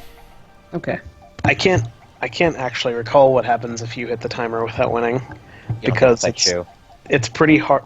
It's pretty hard to do that because usually you'll either lose or you'll win usually by like turn 50 something, unless you're like really dragging it out to like get Bernie. Maybe Well, I mean, Bernie is important. Maybe we won't. We'll see. Like, considering that, getting Bernie super late makes sense just because, like, the Bernie stuff didn't happen until like the very end of the 1 Year War in canon, and each turn is like a day. Each turn is like a day. Bernie It's Wiseman, hero of Super Robot Wars Impact. it's half a turn, or no, a turn is half a day because down in the bottom left corner you can see the moon. That means it's night for these battles, and night does have some effect on battles. If you ask me what it was, I couldn't tell you, but I'd have. Makes students accurate at range. Yeah, I'm sure it's something stupid like that. Johnny Ridden's finally gonna do it. He's gonna do it. He's gonna take the Indian Ocean. Oh man. For real this time? I have no other option other than doing that, so... This ocean will be Ridden's Ocean. One day. One day. Alright, we bought that. Johnny Ridden has spent like the past 12 turns attempting to take the Indian Ocean for himself. And then fucking off summarily. But this time he's bringing friends, so... It's okay. Look, it's pretty hard to conquer an entire ocean with one Zaku squadron on Dodai. Alaska's lost. Oh, I might not even be able to retreat. Oh, no, I can. Okay. I guess Garmin's, Zaku's got good terrain rankings in, Garma Zaku's amazing. We are 1 week into this campaign, basically. The sense of time in this game is fucked, just so you know. But, the 1 Year War has been going on for longer. Like, there's been a whole bunch of battles that have happened. The 1 Year War had gone on for roughly 7 months before the events of Mobile Suit Gundam began. And the different factions start at different points of the 1 Year War. Zeon's campaign starts, I think, like roughly like a month before the Mobile Suit Gundam stuff started. In canon. Yeah, and if we So were you're to just start... gonna... Go ahead. The first couple of weeks of the 1 Year War didn't actually consist of anybody fighting. It consisted of both sides lobbing, it consisted of Zeon like trying to blow up the planet with colonies and nukes, and both sides basically lobbing weapons of mass destruction at each other. Yeah, the first week basically wiped out 70% of the Earth.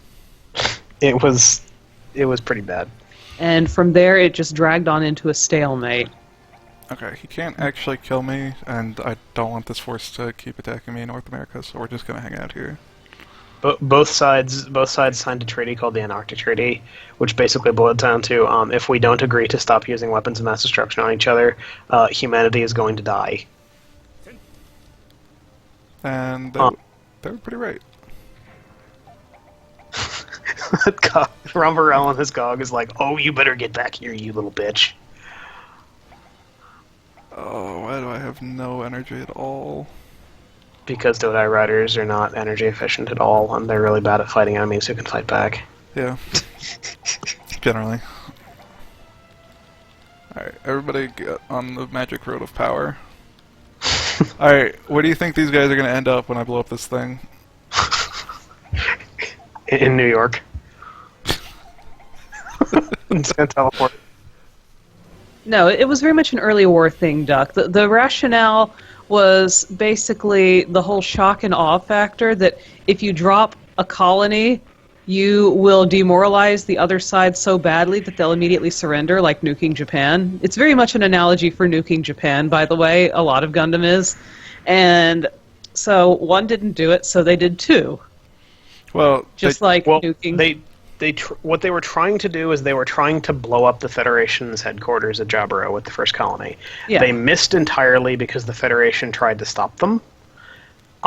So it landed on Australia and blew a hole where Sydney used to be, and basically turned Australia into a nightmare hellscape. That's even called worse than it is Operation now. British, by the way. Just so you know. They tried to drop another colony at what was called the Battle of Loom. Yes. But the Federation actually stopped it. The Battle of Loom was the first battle where Zeon deployed mobile suits. And it was a massacre for the Federation. Well, it was sort of. Okay, what happened was Zeon deployed half of their fleet. They lost half of their fleet, and then the mobile suit showed up and fucked up the Federation, so it ended up as a stalemate. After that speech, the Federation was like, "Holy shit! Like half of humanity is dead. Everybody keeps dying. We got to surrender." And then General Revel, Mr. Happy Santa in his Federation uniform there, gave a speech to the Federation saying... Hold on. This is after Revel got captured by Xeon.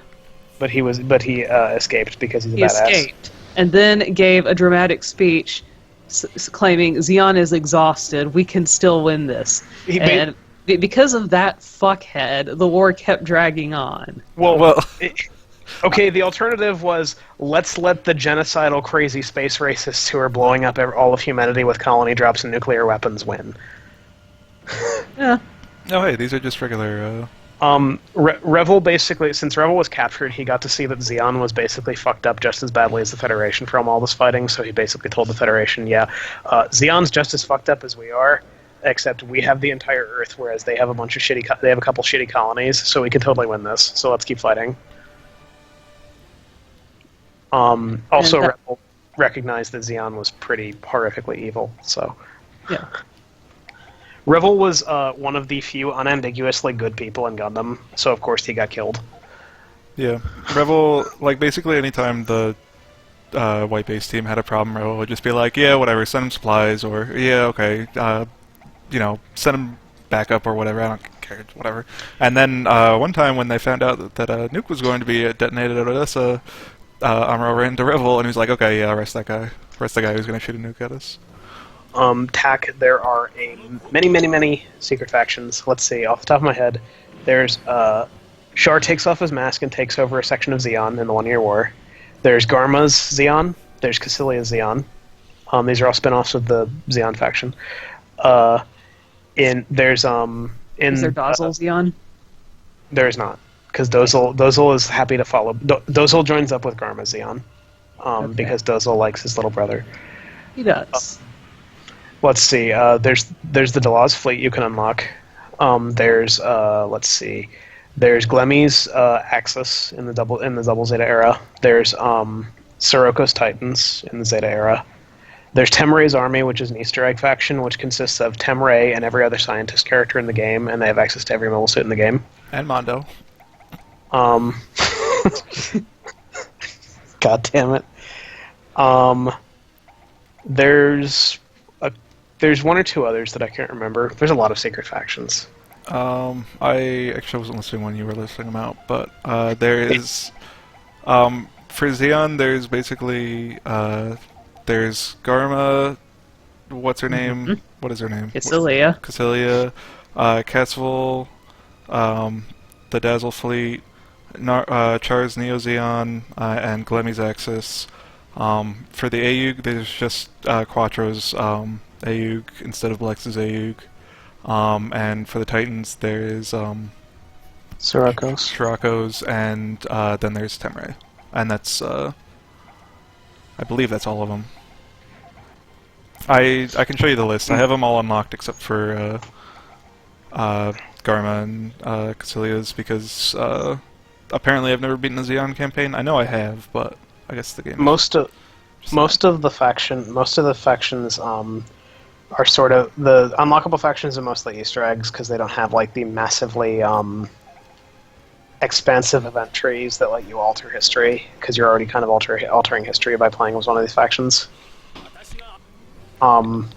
So they're a little bit less interesting as a result, because they don't let you play with canon as much. To unlock factions, all you have to do is just beat a story mode. Basically, every story mode unlocks a specific version. Like, I know clearing the Fed story mode unlocks the Castle's Neo Xeon and what's his name? The guy with the fleet. Delaz, thank you. And beating Xeon gives you Garma, and I'm bad with names, if you haven't noticed. Yeah. Those were just for reference. If you've seen how badly I've been getting destroyed by gun tanks, those were the not mass production versions, and they got a little bit owned. This battle's basically demonstrating the weakness of gun tanks, which is if you actually get in on them, they can't actually fight back very well.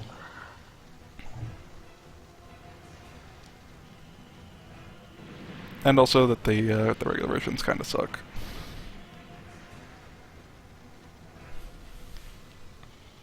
And this is dudes getting shot at while on Dodies, which gives them a big defense penalty. So if he actually landed and got in on them, they'd be even worse off. Oh, hey, I can actually shoot at him. I thought you couldn't use this above water. I thought that was like the defining characteristic of the GOG, but... No, it's a beam cannon. It's the two-range shot is the chest beam cannon. Yeah, the thing with the GOG is that they couldn't, they didn't have enough, like, room in it to put, like, all the, like, you know, regular things you'd find in a, mobile suit, like, you know, a system to cool down its, reactor. So well, they just had it fill up with water instead, and, if it ran out of water, it couldn't do anything. It's like a super soaker tank. You just fill it up with water, and then you get X number of shots before you have to go in the water and pump it again. I'm sure all the people who got brutally destroyed by GOGs, all those, what's it called, all those submarine captains, oh, nice shots, Rembro. Who got brutally sent into the thing Nicely were done. Pleased with the, comparison to, Super Soakers. I don't really know why I'm shooting at this thing. I'm going to win by capturing. I'm more surprised that the Federation actually brought HLVs here. Yeah, that's why I was so surprised when it was 30 guys in this battle instead of like 10. They Because drop potted a bunch of dudes out of space. yeah, factions that are hard to play as. I wouldn't really say Hamon's hard. Hamon's Axis is actually relatively easy insofar as you get your victory wagon unit pretty early, like the Federation. Hamon's victory wagon unit is the Zissa booster. If you ever watched Double Zeta, it's the piss yellow mobile suit with the million missile launchers. Are you guys ready? Johnny Ridden's coming to Madagascar. Johnny Ridden's going to the Indian Ocean. The Zissa booster basically fires a million missiles at things and owns. So by friends, you mean he has one friend? He's got 2 friends. Oh, okay. I don't know if anybody's in the other group, but... Hamon's Axis basically consists of flooding things in a giant ocean of Gazas until you get Zissa boosters. And then you do that instead. Oh, it's Seema. Seema's a good friend of Johnny Ridden. Yeah, they're cool. They're pretty cool with each other. Yeah. Seema is one of the few people who actually gets a custom Gelug. Oh wow, they're swarming They're swarming Johnny Ridden. Let's see if he can hold out. This is my ocean. I'm going to shoot the one that can do less damage to me. So is her Gerber Tetra just a custom Gelgoog, or does she get that too? The Gerber Tetra. Yeah, to get it as Xeon, you actually need to be unlawful. It's the, like, one time where being, like, low law, is helpful because, you basically, like, somebody in, you know, whatever, I guess it would be Anaheim, It's Anaheim. like, calls you up and is like, hey, we've got the plans for this, do you want it? And if you're squeaky clean, I guess he just, like, doesn't think you'd even bother. Interesting. But if you're the feds and you do something, you can actually get the GPO4, which is just better than the Gerber Tetra. For those of you who watched Double 83 but weren't familiar, the Gerber Tetra is literally the GPO4, except instead of Gundam armor plating, it has Xeon style armor plating. Yeah, so they just kind of made it worse for looks. That's fair. Aren't we all a slave to fashion? Xeon at that point was basically the Delaz fleet, so they probably weren't able to upkeep it as well as the Federation would have been able to, because they were kind of like a bunch of space terrorists. Well, I mean, they were getting support from Axis. Well, yeah, but that doesn't translate to, hey, we have like really good functioning factories. So this core booster's coming for me, so it may be time for the escape of Johnny Ridden. One day. How many times has he fucked off now? Like 12. One day, Johnny Ridden will see this ocean. But it's okay because Seema will actually capture this place because she's a competent adult. She can't capture the ocean tile. Yeah, that's fine. I could just shoot down everything in here. I mean, not this turn, but Like, does he just not report into his commanding officer? And they just keep asking, so, what's the status of this attack? And he's just like, can't hear you. Sorry, I- lots of inner. I prefer Bye. to believe that this is a pride thing for Johnny Ridden now. It's like, I'm gonna keep attacking the Indian Ocean until I win or die. He could I will fight the ocean until I win. Johnny Ridden tilting at windmills. This is why I did not want to leave Johnny Ridden here. It's because, well, okay, so what's gonna happen now is my escape route's gonna be cut off because they're going to attack, West Australia and take it over, and then, I'm fucked. This guy can go stand over here so he doesn't get killed by the counterattack. Oh wow, this tank's only got 2 hit points. Okay. Yeah, Johnny Ridden might be swimming at the bottom of the Indian Ocean that he loves so much soon.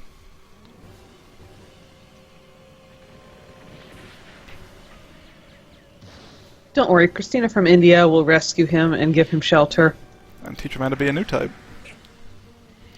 I learned Yeah. Quest is one of the most powerful new types in the game. That's not surprising, really. She sits on the pedestal with Amuro, Camille, Haman. Shrako is not one of the most powerful new types in the game. He's 1 rank below that. Who else is...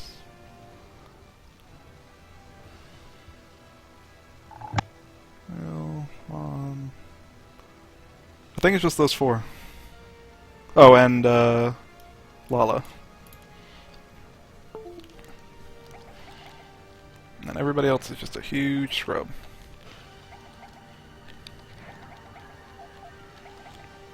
That sounds about right.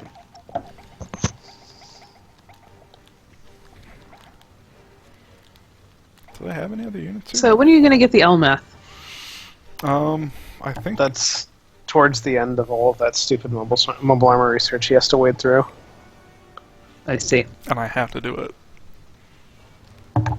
Well, you don't have to, but you will. I must. The Elmeth is a spinoff of the Big Grow, the space new type mobile armor, so it's pretty late. But the Elmeth actually does live up to its hype from the show, where it's the Ghost of Solomon, and you can basically send Lala and the Elmeth into a territory, and she'll clean it out for you. As long as you can keep it supplied. Basically, you just have to make sure you have a supply line, yeah. But if you do that, then oh man, she'll fucking kill everything. Lala is A+ super good. Well, good. Yeah, just for reference, there are 5 ranks of new type in this game. They don't have any special names or anything. It's just 1 through 5. 5 being the best and 1 being the worst. And every pilot who is a new type awakens basically at a certain level. And that means when they actually start getting the bonuses for being a new type. General Revel becomes a level 1 new type at rank S, which is the highest rank that you can get, 999 experience. And just to give you an idea of how powerful new types are, you get a bonus to hit and evade per new type level, and it's 10% per new type level. So being a level 5 new type, pretty fucking good. Lala is a Yeah. 5, I believe. Yeah. Oh, nice. I think the only 5s are Lala. It's Lala, Sirocco. I forget who else. I just went over this. It's Amuro, Camille, Haman, and Quest, and Lala. God bless Quest. God bless Quest. God bless. I mean, she's not trained under Christina from India for nothing. Look, when you turn your boyfriend into hamburgers, you learn a lot about being a new type. We're all waiting for Gundams to show up and destroy him. Right now, we're still in the gun tank showing up and destroying him phase. I'm eagerly awaiting the gun tank showing up and destroying me.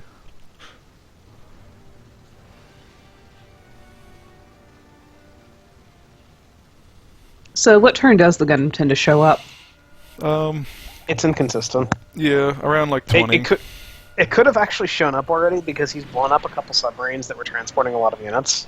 Yeah. I mean, I guess it's possible that I blow up the Gundam in a submarine. That'd be really funny, but I don't think that's That'd be actually fucked going up. to happen. No, We're shipping the new Federation prototype mobile suit in the submarine. Gog shows up. Well, fuck.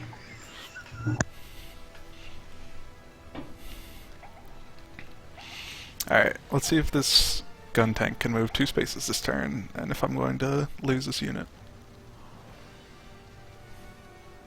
No, okay, we're good. No, we're bad. We're dead. Rip whoever in these things. Oh, wow, that was surprisingly less damage than I thought. Are you still dead? No. I mean, they have 2 more gun tanks here, so I'm not going to win this battle until reinforcements show up, but I can do as much damage as I can before they get here.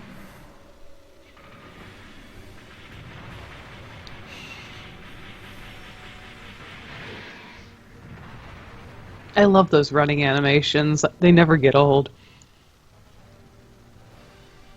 One day we'll get the Doms, and then... Okay, these guys are fucking dead. Rest in peace. Rip.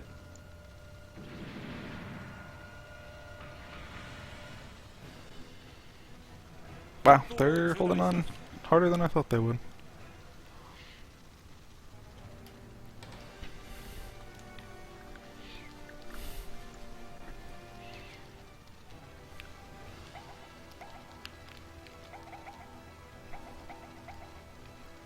Alright. I guess I could just send the Zaku cannon out. Actually be able to defend and then rush them on my next turn.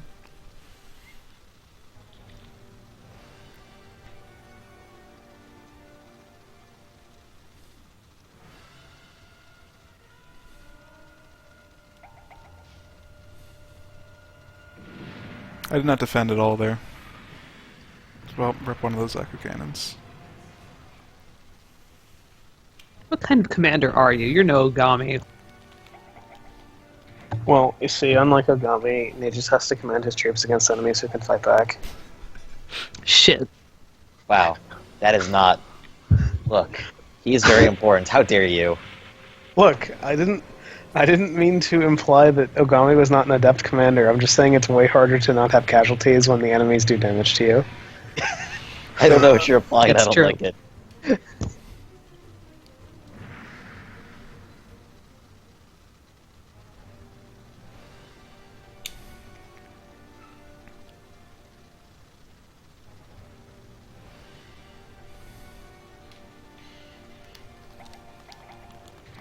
Alright, so now they're all afraid because their gun tank blew up, and frankly I'd be afraid too. Oh yeah, that's right, I forgot. One day I'll remember when the reinforcements that I sent to myself. Wow, Nages. How many turns have they just been sitting there? 2.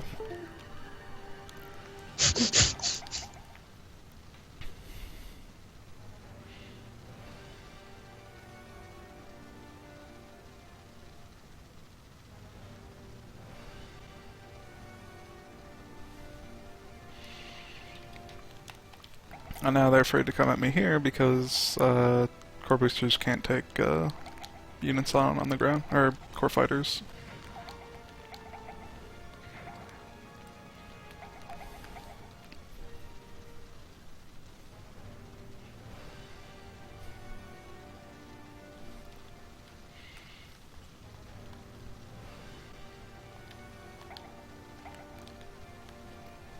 I wonder if I can sneak over the Baltic.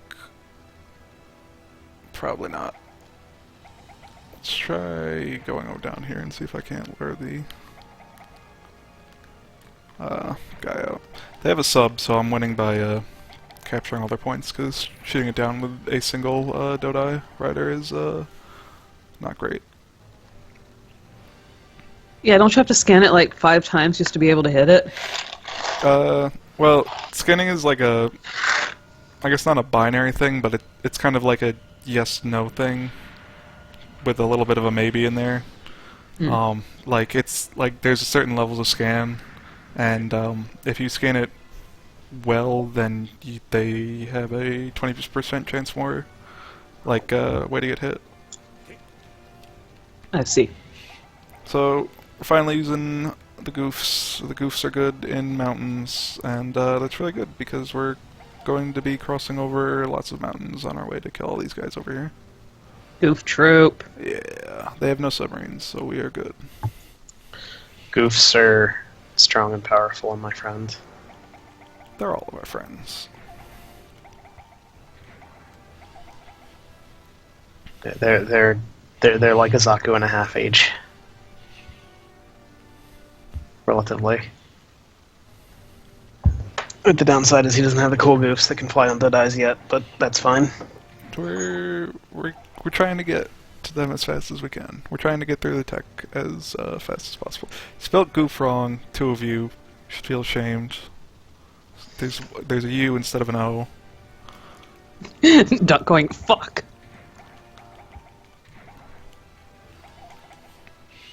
It's because he got preempted on the goof troop joke.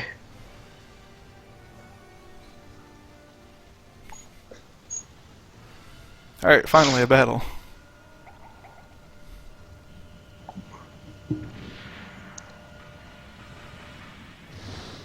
Yeah, that Pretty good. That was a Bummer. battle. Bummers against goofs is that's not a matchup. Oh, there's this asshole tank up here. He's gonna stop me from winning this battle phase. Yeah, there's no way I'm winning this one.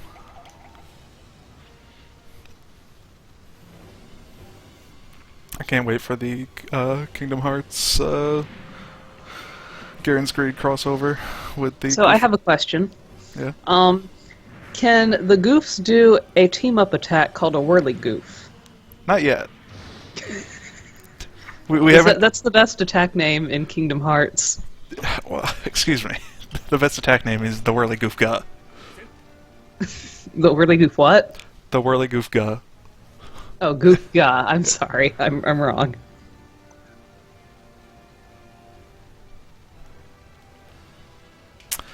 Alright, so, some bad things might have happened. We might have lost a couple units because, they just sent their space forces everywhere. They're not blue Zakus. They're no Zakus at all. As, some members of our force will tell you. Goofs are completely different, okay? Yeah, they have like different spikes on their shoulders and everything.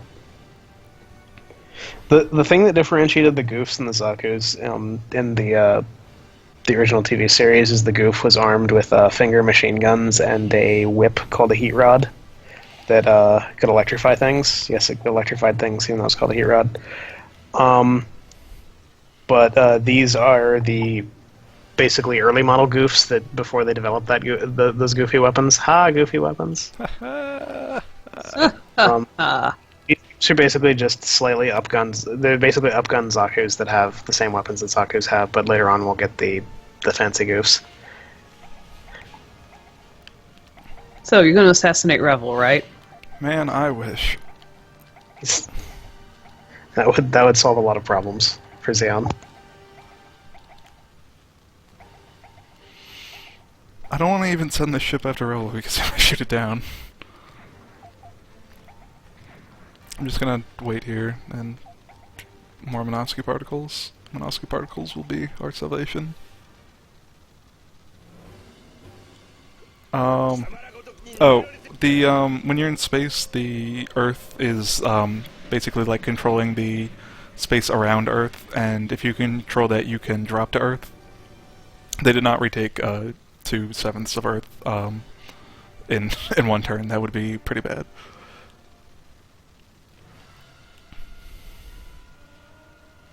Yeah, those are basically Earth orbit areas. They are drop zones that each correspond to a different area of Earth. Yeah, Xeon, you start with control over most of them, but the feds have been chipping up a bunch of stuff, and I just don't have enough people to hold it down. So Ninjas is kind of choking. choking. Yeah. Wow. Wow. I'm just saying. It's Just fine. saying. Don't worry about it. Don't worry about it.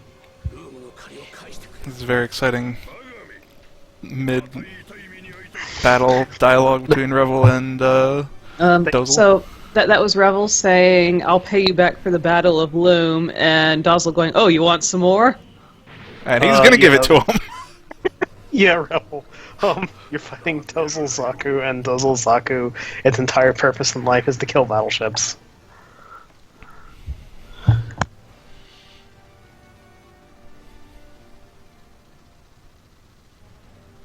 It's good that Revel and Dozel had a chance to catch up on Skype in the middle of combat. Yeah. Yeah.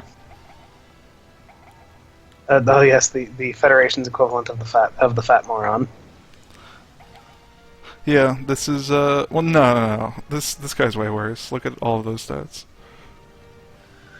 This guy is actually like a human example of there's a mechanic in this game that Nages has explained on previous streams. Characters have like a command radius around them that gives buffs to allies. Whoever the commander of a battle is determined by the highest rank. Every character has a rank that's listed in their profile somewhere. So the Federation has this problem where a lot of their captains have really high ranks, but their stats are awful. So if they're the leading captain in the battle, it's their command rank that will be used, which means that they won't give stats for crap to represent the fact that this Federation had a lot of incompetent morons as captains. This guy is like the very definition of an incompetent moron captain. It's pretty cool. I think his rank is up at the top, below his name. Or maybe it's next to his skill level, which is the E. I don't really know. I'm just glad that Serge Boro from Vodom survived and is now a battleship captain. That's great. He's moving up in the world. Don't worry, he won't be a battleship captain for long. Wonderful. Once Char gets out there. I'm sorry for correcting Duck in Twitch chat, by the way. That's an honest mistake, and I am not insulting him for it. I am. How dare you not know the name of all these pilots? Well, Yeah. Duck likes crappy Soku characters, so it's not surprising he makes mistakes. Wow, please don't take shots at mailing on my stream. Yeah, that's for my stream, okay? Look, I saw an opening and I took it. I saw an opening to take shots at Duck. You can't take those shots until you actually play him. No, I can take as many shots as I want. I mean, you can, but they're dishonorable. Hey, he's Where- just following the footsteps of Johnny Ridden. I mean, I don't see a problem with this. The taking shot that's dishonorable, says the person playing Xeon. Hey, Xeon's very honorable. The perfect space Nazis. The ideal space Nazis, even.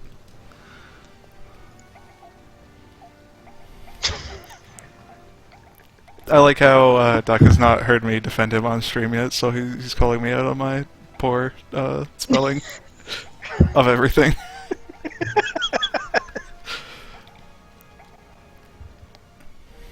Poor Duck. By the way, kind of stuff would like to fight you in Soku. I'm aware, but that's not happening. I'd recommend you fight him. It's not happening. Sorry, I'm a very busy man who's got a lot of stuff going on. Uh-huh. I do. I gave Kanos several hours heads up of escape from WoW so that you can come talk on my stream. Look, I had to plan my escape from the WoW vortex, Wow, okay. but I Impressive. did. I did for Nagus' sake because I'm a good friend to Nagus. Yes. Despite how he might think is otherwise. No, we're good pals. Right. When talking about this game, we're great pals. Everything else, we might have some differences in opinion. Dozel and Char showing up against the Federation battleship fleet is like I like how they just fly over to it and start punching it like it's the car from Street Fighter. Yeah. That's basically what's going on. The mobile suits do horrible things to battleships if they make it to melee. And, well, Dozel and Char are the best pilots that he has right now, pretty much. They're by far the best people who are currently here.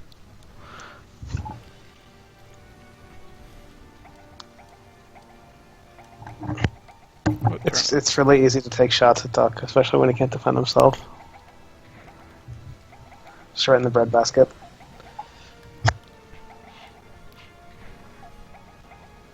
I'm not gonna do a Soku stream because the last time I did a Soku stream, the entire Soku internet community showed up to destroy me. It was amazing. It was pretty actually. good. Yeah. I love Lila's 1-year war portrait, by the way. It's a good one. There's no way to keep her in it. She will That's always unfortunate. she'll always join the Titans, and she'll always switch to how did they? For Zeta, yeah. Yeah. Sorry, I was very confused why that one was shooting instead of the other one, but oh well. Oh man, Shinku's taking shots at you now, Nages. Gihren probably mains Yuyuko so that he can do the Danmaku spam of ZZZZ. Excuse me. That's a skillful maneuver. You see, Duck, I can run like a coward because your projectiles are garbage and you can't catch me.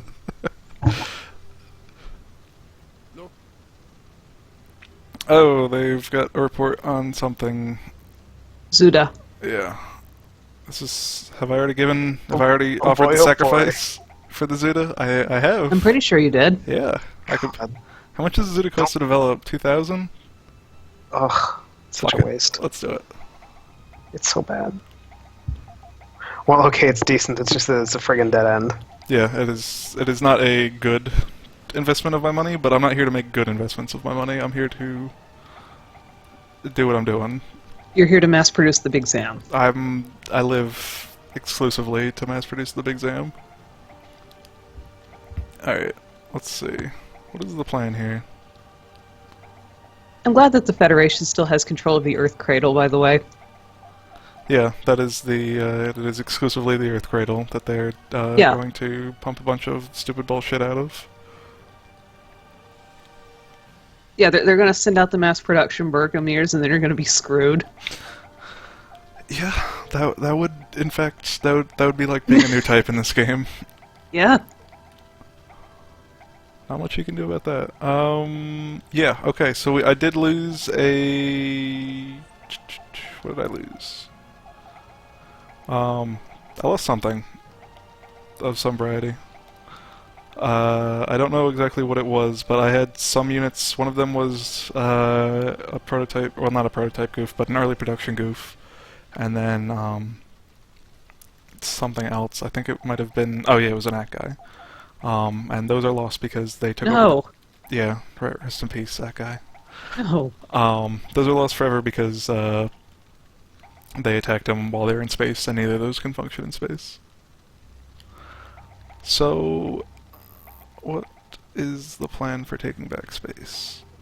They've got 7 units there, so if I send this here and these guys down, these guys are gonna go capture this, and everybody else can just pile into the center. Oh, I still have Saku 1s here. And some damaged fighters.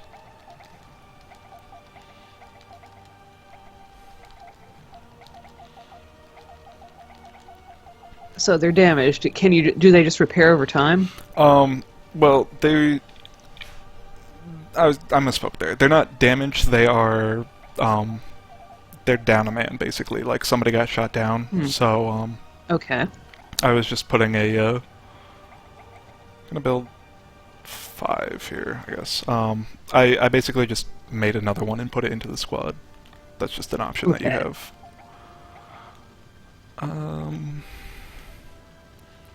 I need some guys up here.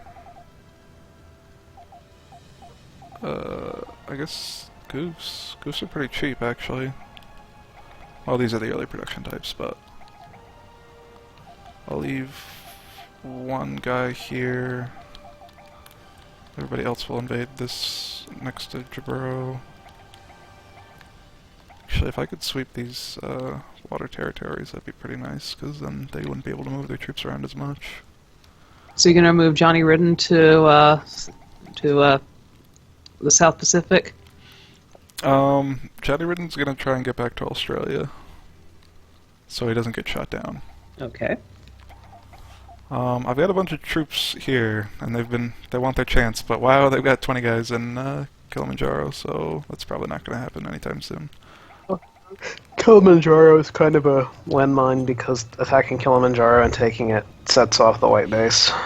Yeah, I probably could have taken Kilimanjaro, like a while ago if I focused on it, but, whoops, that was stupid. I just took away that man's Dodai. And I don't have enough resources to resupply him with actual soldiers. Well, okay, we'll put... Whoever you are, you can go in this, and you guys can launch. Why is Shaggy a Frost in your team?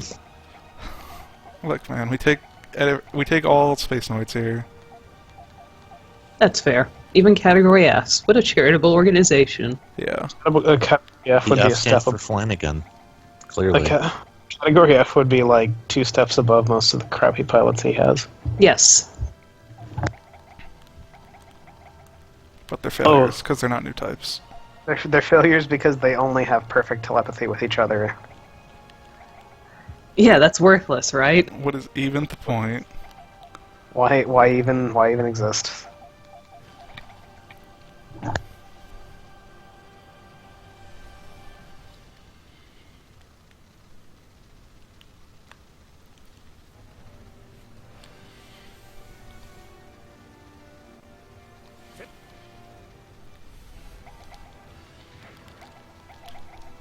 This unmanned Garma Zabi custom Zaku is going to shoot down most of these people.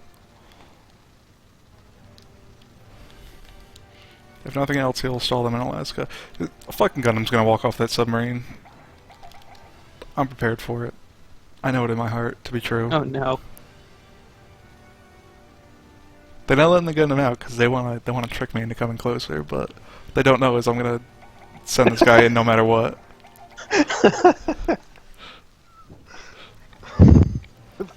The Gundam pops out from a concealed hidey hole behind the Zaku and like wraps its hand around the Zaku's face. Shh, only dreams. Well, here we go. This Gundam's gonna pop out.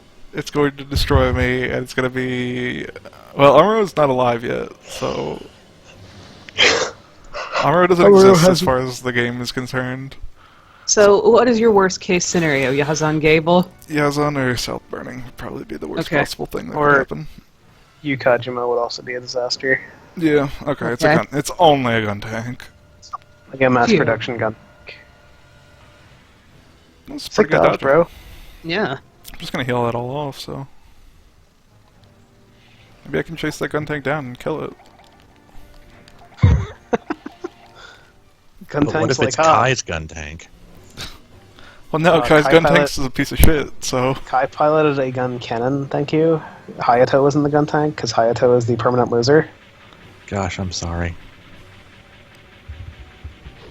But what about Ryu Jose? Peace be upon him. Or memorable character Job John? Hey, Job John was the man who got shit done when everybody else refused to get shit done. Alright, goodbye Garmin Customs, Zaku. Garma feels a disturbance in the force. He's shooting down all those gun tanks in Hawaii. My mobile suit. No. It's like he let somebody borrow his mobile suit like a sports car. And he's just like, what did you do to my car?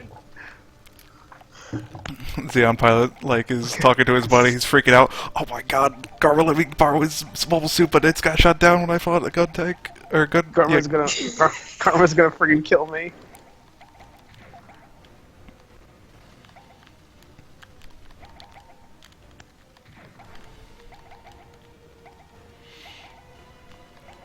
Yeah, let's go. No, he's never going to invite me to the big football game.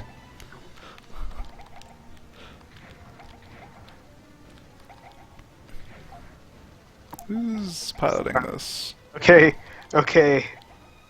Lord Zabi, I've got some good news and some bad news. The good news is your mobile suit's back at where you left it.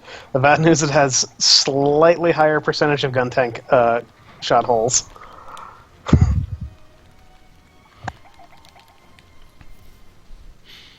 It is a good suit, but yeah, it's fucking dead. But Garmin's okay. He's got his own new mobile suit of some variety. Also, you see those slackers in the back not shooting because they're out of ammo. Luckily, these guys are mostly dead, so... Oh, and this is just a regular gun tank, so...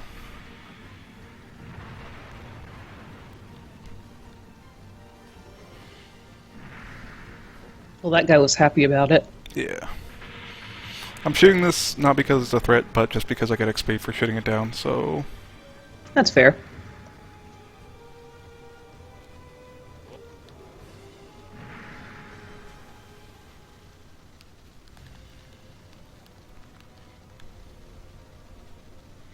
Wonder if the gun cannon's gonna shoot at somebody. The answer is yes. Oh.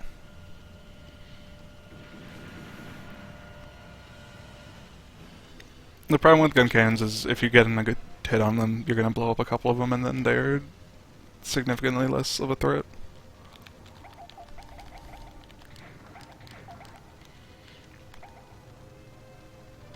These guys are completely out of energy. So, what you're saying is... Xeon is exhausted. I can confirm it. Revel can also confirm it. Can I not even move that one? Rebel can't confirm shit. He's fucking dead. He's moderately to severely alive. I can't believe General Revel is fucking dead. He'll be back. Don't you worry. Well, Dude, thank goodness. Revel's gonna show up in the Gundam. The return of General Rebel. I like too much duck flinches every time somebody busts out a meme. Yeah, he does hate memes severely. Oh, that's a problem because this is a very meme stream. We I really wanted to say Mimi. I know a guy who pronounced meme as Mimi. Really? What did you do to him? Nothing. Told him he was wrong, I hope. Well, yeah, me and like the other like 20 goods there all made fun of him. Joe, I'm I a big see. fan of dank memes. Hey, Kanos, we have to go and brainstorm some new internet memes. God damn it.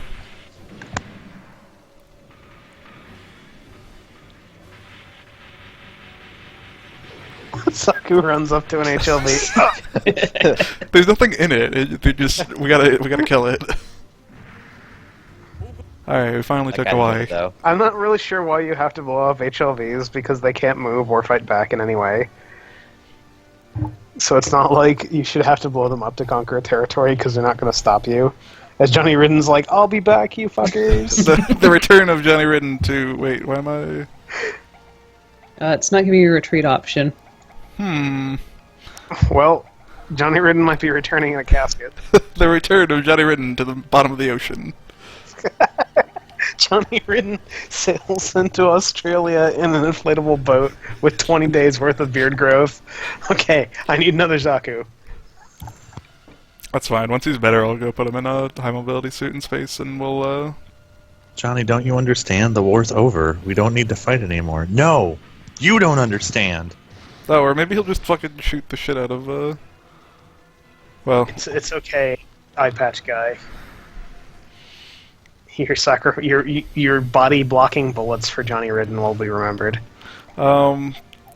not really, because Johnny Ridden's still gonna die out there. Well, Johnny Ridden will thank him next when they meet in the hospital ward. Good attempt, friend. I don't know. Maybe I don't know if I'm getting supplies for being on the exact exit point, but if I am, then Johnny Ridden will shoot that guy down. Meanwhile, Seema's going to actually like do work and solve all the problems.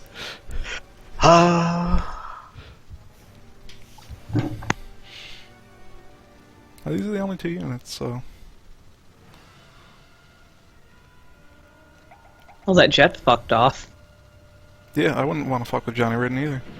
He's so cool and awesome.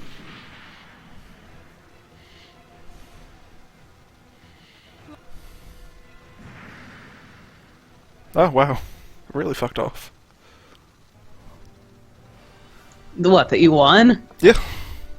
With the jet gone, then Johnny Ridden won. That was all Johnny Ridden's doing. Johnny Run finally did it. He finally took... the Indian Finally, Ocean. I have conquered the Indian Ocean, and Seema's just in her cockpit making a jerk-off motion. You sure did it, Mr. Ridden. Good job. Way to go, Sparky. It was only through your sheer persistence and determination. It's true. That took some persistence. Hey, Seema gets shit done. It's true. So there's one submarine in this ocean. And we got And Gogs it's on in a this base. ocean. The base doesn't matter. Here come the Gogs. Oh Jesus! Oh Jesus! Oh, they missed. Slaps. Miss. I How failed did to you give 'em the miss? slaps. Did the sub do some kind of blow maneuver to evade? Is this literally the Tuaha de Danann? Roll. Oh, it's attacking the Gog. It thinks it can take it. It's like, alright, we survived that attack. We're fine now. Oh, wait. Oh god, not the slaps. What? It dodged. Dodge It the dodged slaps. one of the claw swings. It did. Again. It dodged 2 of them actually. What the? You win. Yeah. The captain used flash. Okay, so now you control the world's oceans except the South Pacific, right? See, I feel like Xeon's aquatic mobile suit development consisted of some, like, colony-born Xeon scientist looking at a map of the Earth and going, 70% of the Earth is water, so we need a lot of water suits if we're going to conquer the Earth. And man, did they make them. Which is why they produced, like, as many aquatic suits as they did land suits. Meanwhile, the Federation didn't build shit except balls. The Federation built GMs and balls, and then they won. Because the Federation worked on the Federation used the plan that's actually how you win at this game, which is build efficient things that are useful everywhere. Well, balls aren't really useful everywhere, but... Balls are useful in space, and MP gun tanks are useful on land, and that's all you need. Because there's 2 theaters of war in this game. That's fair. I mean, you'll need a couple of other units here and there, but you know. Occasionally. So, can you make a capital in this game? You can. Yes. And they're, in fact, probably... check, yeah. No. He's gonna do it. The pools are pretty much the best Xeon aquatic unit. By, like, Okay. a pretty decent margin. I can't think of anything better. I would like you to make a capital. Oh, that's double Zeta Tech. Oh. Yeah, you'll be waiting a while before we do that. But Alright. one Should day. make now. Well, Aren't you Cafools are all like about wishing on the Dragon Balls anyway, Dages? We're not wishing on the Dragon Balls for this game. Okay. Alright. you wish on the Dragon Balls to get like out of depth suits. The game basically just falls apart because like most of this game is like managing your forces. Alright, come on, Jack. Yeah. Nah, he So- already took his shots. Oh, right. So if you just play suits that like win everything, then it sort of like falls apart. Yeah, The cool right now would be pretty funny because he could throw it against probably like the entire Federation military in the water and it would win. I could probably Nice. send it out of the water and it would still win because it just would be so much better. Let's see if this guy actually steps off this base. I'm willing to spend this man's life to test. That's fucked up. I'm Gihren Zabi. That's what they call me. Okay, that's fair enough.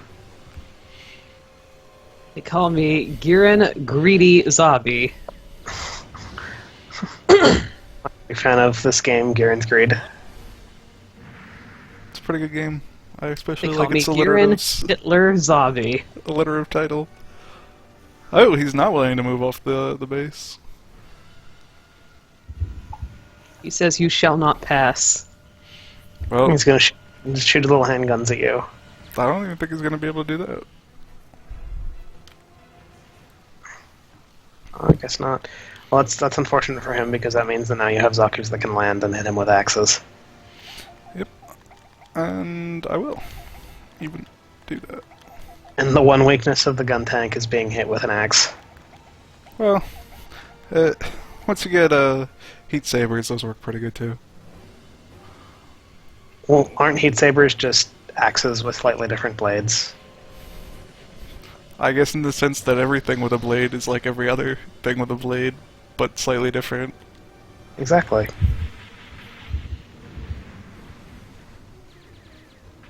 Oh, that's really bad. Wow.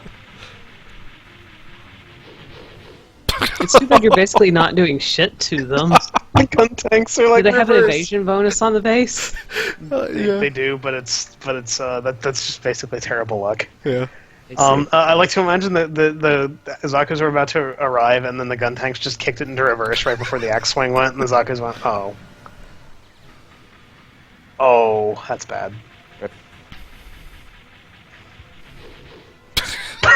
These are the mass production gun tanks, right? Yes, Dude, The good ones. is there a the- pilot in that? Is the Amuro blue- in there? the bright blue ones are the mass production ones, and also they're deployed in squadrons, so that's how you can tell they're mass production. I see. Whereas the normal gun tanks are deployed solo, and they suck bad. The mass production ones also have a cannon that's about twice as long as the regular gun tanks.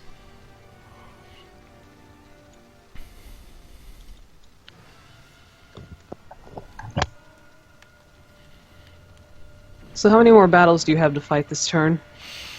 Not too many. I think just space ones after this one. Oh, No. rip that guy. You were the guy who's still in a Zaku 1, so maybe it's good for you that you got shot down. Sweet, I get a promotion. 2 ranks. Yep. Well, 2 ranks only if you die. That was the joke. Nobody dies in this game until they do. Yeah.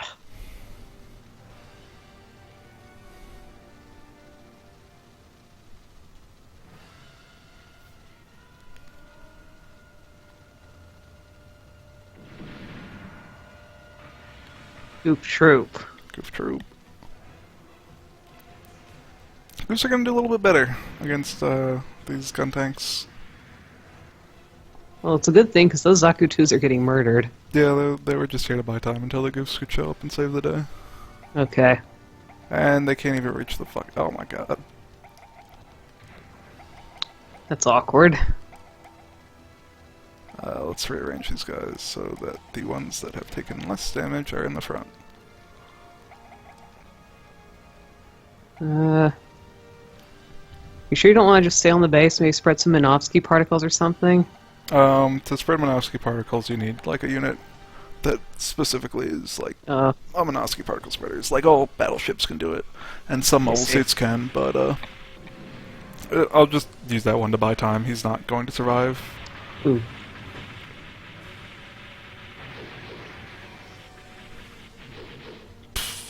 Stop missing gun tanks. They're You got one. very slow. What does that say about your goofs? Well, Huh? these are early production goofs. They don't have the heat saber yet. Okay. These goofs are basically just Zaku's that have slightly fancier Zaku's with leftover Zaku weapons. Well, rip that. Rip. Oh. I'm sorry, Mass. Loser. Whatever you're from. Yeah, I have no idea where that guy's from. Same. Don't worry. It would. I probably had to dig through the Gundam wiki to figure it out. He looks like an Area 88 character, to be honest. Oh my god. Okay. Last hit? Okay. I was gonna. I was really hoping that they'd all just run up and miss. The Federation has been perfecting the new gun tank heat hawk evasion strategies. It's what they've built all of their battle data around. Alright, if you reverse right before they hit you, they'll give up until next turn.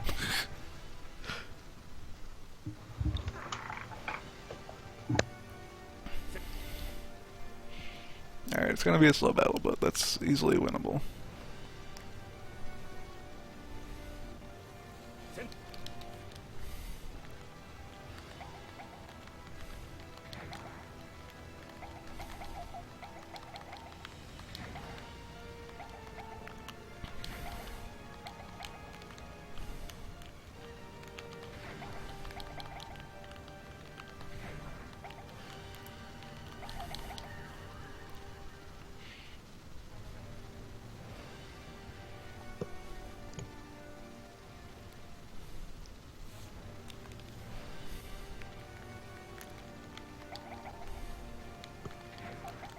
Alright, I think we're gonna try for the Saku to make a break for it across the Baltic to capture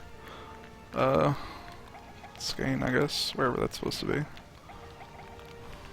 This game has weird ideas about important places for bases to be.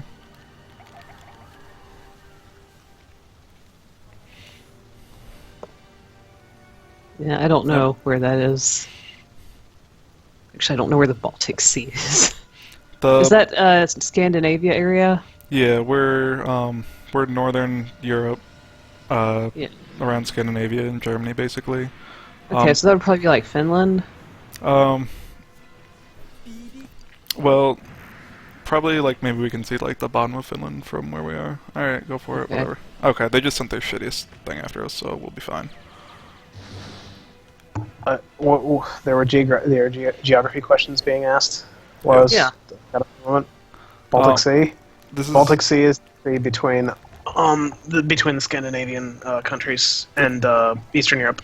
Right, I'm trying to figure out where that Blue Federation base is. Is that Finland? No, that's probably well, I mean that is in Sweden. I would not be able to tell you like the specific place. That's, Norway? That's Sweden. Oh, Sweden. That's in Okay. Sweden is the eastern part of the western side of the Baltic Sea. Okay. This all here would be like If Germany. you have any hot geography questions, you should ask my good friend Ryan here because he's got some really good ideas about geography. Is that right? It's not my strongest suit. The noble island of Germany. Nice. Completely unprovoked shots out of nowhere. Like anybody in Europe knows where all 50 states are, besides in the U.S. Dude, I couldn't tell you all 50 states, and I consider myself decent to good at geography. Like, do I really need to care about every state in the Midwest at all? No one cares where Delaware is, I promise. Yeah. One of these I don't think ones. even people who live in Delaware care where Delaware is. Lots of companies care where Delaware is because they can file their taxes there and pay less taxes. Yep.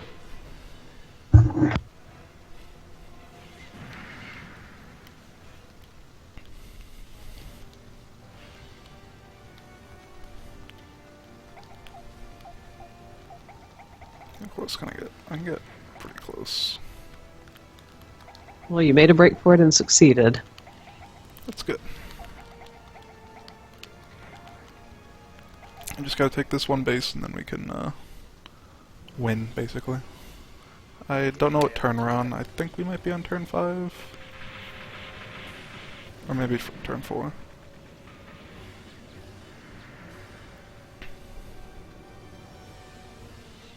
This asshole jet doesn't just fly over this thing, which is what I would do if I was, if I was the, yeah, there you go. But I got one more turn, so I should be able to do it.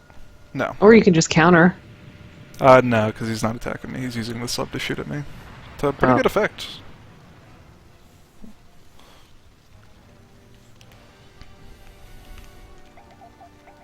Alright, so can you win this turn?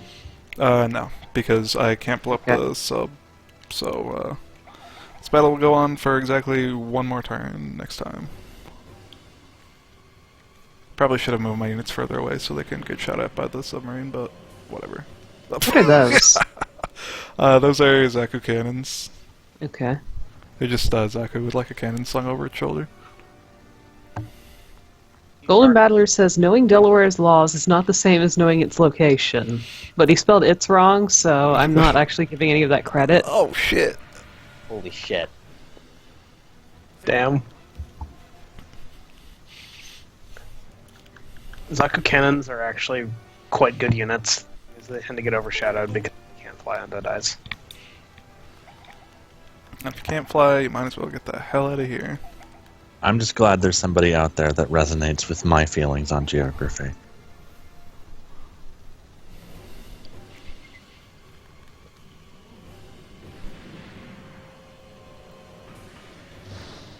Well, if we're doing geography lessons, right now we're Italy and just the whole Baltic in general. Oh my god. What? Golden Battler just banned me. Oh shit! I forgot he was a mod. Yeah, can't talk the mods.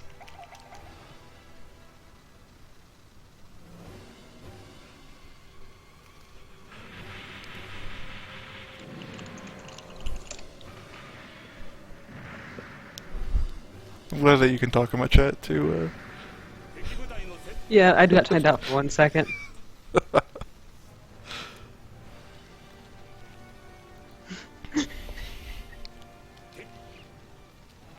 Alright, let's see. Do I have enough troops to actually take this? Yes, probably. Who's flying this? Nobody. The Zaku 2Cs are getting painfully outdated. Yeah, but I have some Fs, so... Plus, it's balls. If I can get close, I can win. And my plan is to, Your plan is to display your superior ball handling. yes.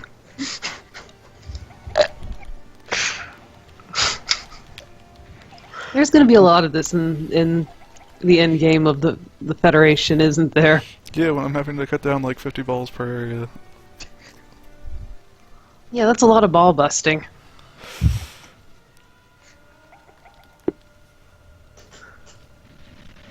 How much? By the way, that's a Bravely Default joke, also. You should be careful that the balls can't deploy effectively and spray their cannons all over you. Yeah. Well, I mean, really, that's the optimal result, because, I'm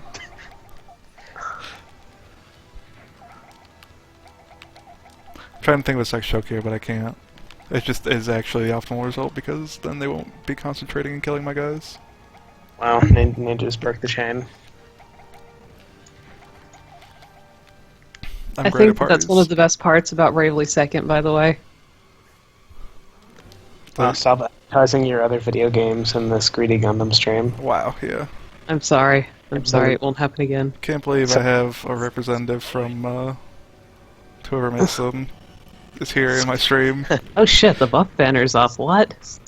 So about Speaking of other games.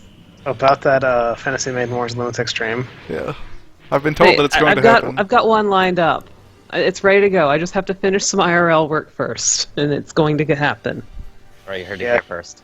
Yeah, I'm sure it's going to happen just like my Soku match with Duck. No, I promise you, it's happening. It is literally the next thing I'm going to play. Are you gonna fight What's-Her-Face on the moon? What? The moon? no, What's in this game? What? No. You don't have a From the choice. stream. It's a couple games in. But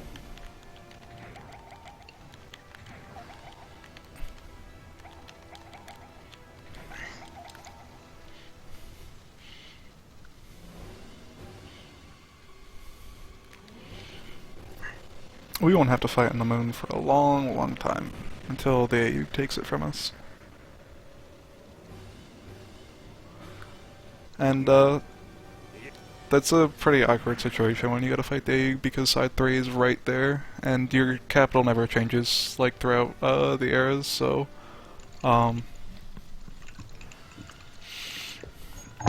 Gihren will always have, what am I shooting at here? Oh. Side 3 is their capital, Feds always have Jaburo, which kinda sucks. Earth-based capitals are lame as hell.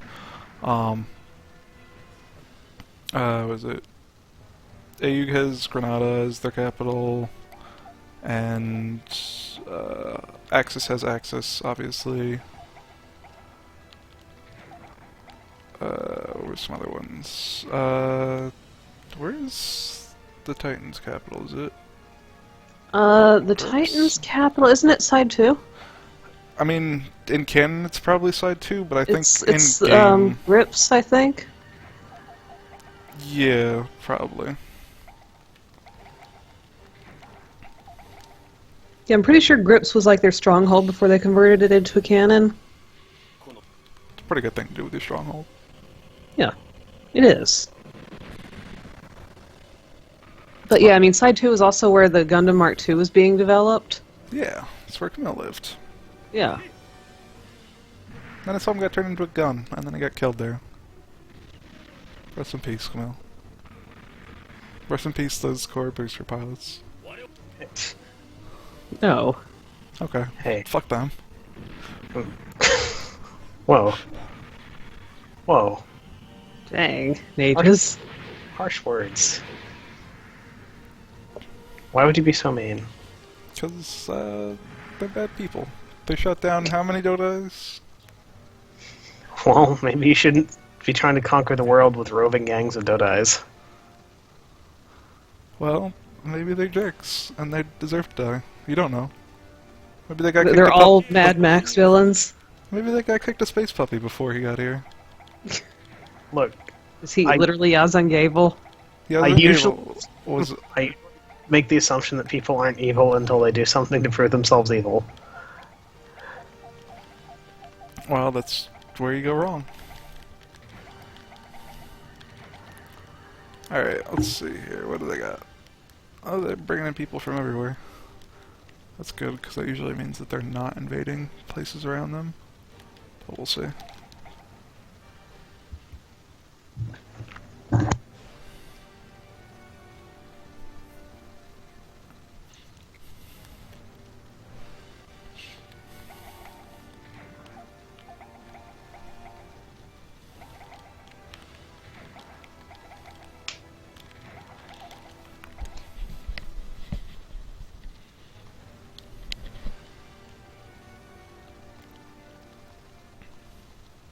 So this is you reclaiming an orbital drop point, right? Yeah. Okay. You think you're gonna do it this turn or next turn? Probably next turn. Okay.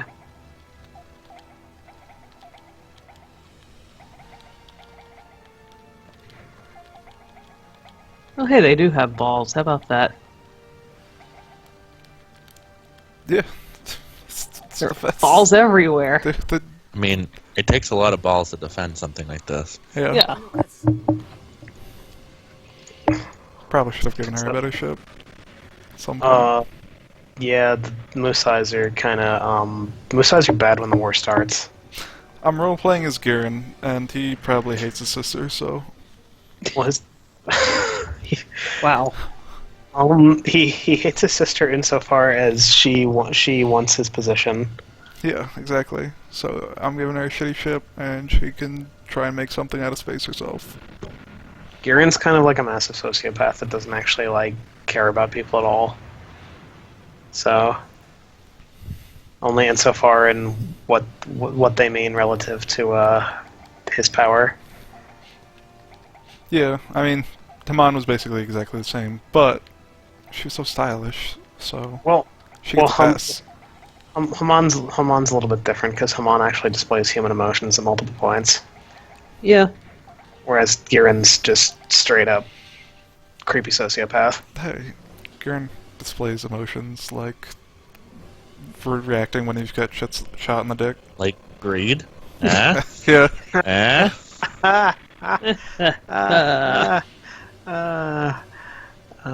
I'll see myself out. I just did a 3-pull on that banner for no real reason, and I got nothing. Thanks, Dr. Mob. Thanks, Dr. Mog. It's Dr. Mog's greed. Yes. Oh, that would be quite a game. You have to roll out your bombs to use as self-destruct troops against other enemies. And then if you want to tank them, you have to tech up to behemoths. Yeah, I love that game. Yeah. Fancy Man Wars 4? Great game. Yeah, I know yeah, that it's a great Gundam. game. I love Super Mario RPG.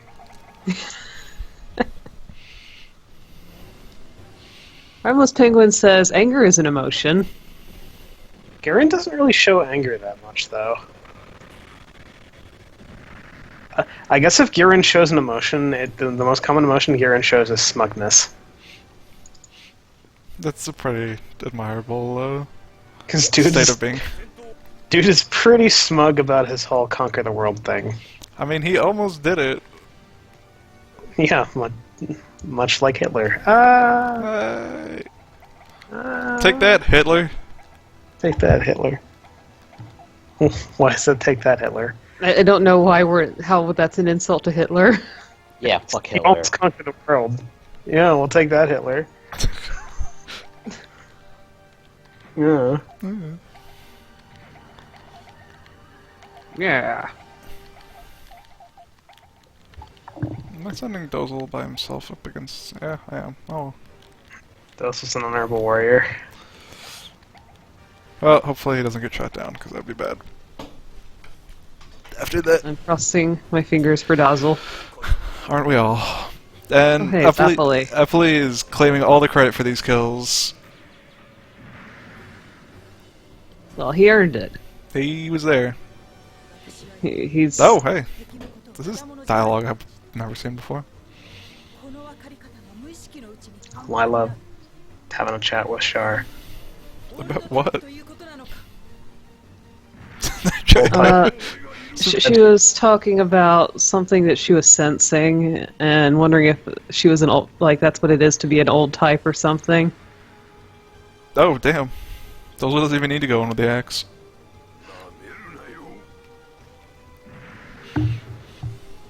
Oh, that takes care of that area of space. Yeah, that was, I wasn't really expecting to win that one. Now the next area of space. Yeah, we've got enough mobile suits to make this a short and easy battle. So is that fleet the only thing there?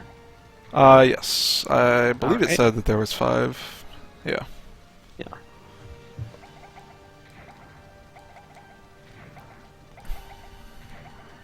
And we cannot scan them yet to see what they've got in them. No, if they had something in them, you'd see the little yellow number. Okay. I'm sure we've seen this Really conversation like 8 times. Early Federation battleships can't carry stuff. That's why they had to develop the white base. I see. Because that was like, hey, what if we like made it so we could carry stuff in our ships? That'd be pretty cool. Yeah, and then before that, if they wanted to move mobile suits around on a ship, they just tied it to the side of it. And then they use those horrible Columbus carriers. That like basically the first thing you do in the Federation campaign is scrap them. Yeah. Pretty much the same here. We had some shitty carriers, and we just immediately got rid of them because they suck and I hate them. I won't let you talk shit about my friend the Papua without saying the name Papua. I will say the name Papua, and I will say that it is bad. That's good enough. Yeah, you can say that they're bad as long as you acknowledge the majesty of the name Papua. Yes. I'm a big fan of Gundam names. Alright, which Mighty ones Papua. do we want to shoot down? Majestic.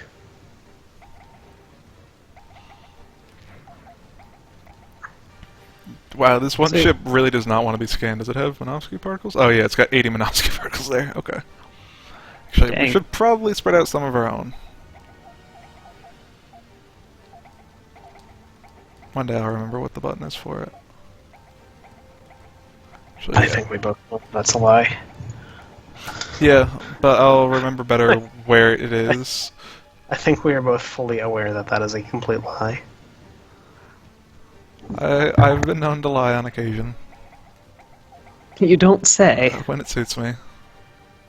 So why weren't you attacking there?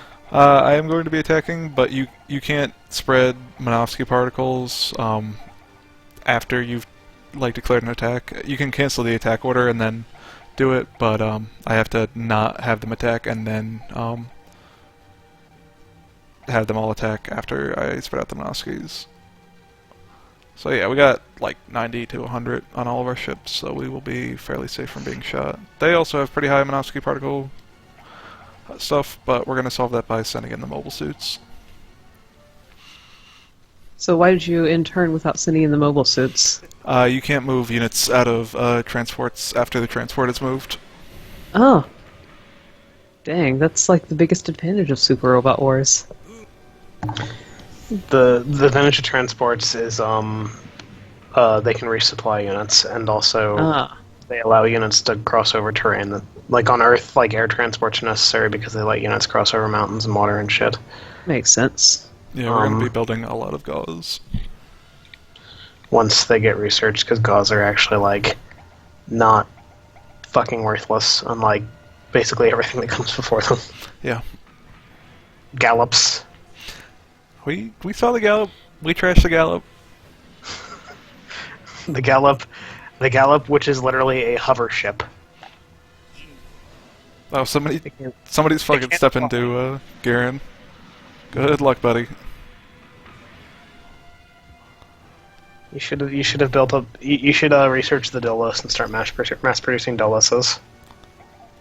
We'll build everything at some point. If we mass produce them, maybe not. Quote unquote. I don't think you can. I don't think mass producing them is a thing that can happen because I think they cost like 20,000 resources.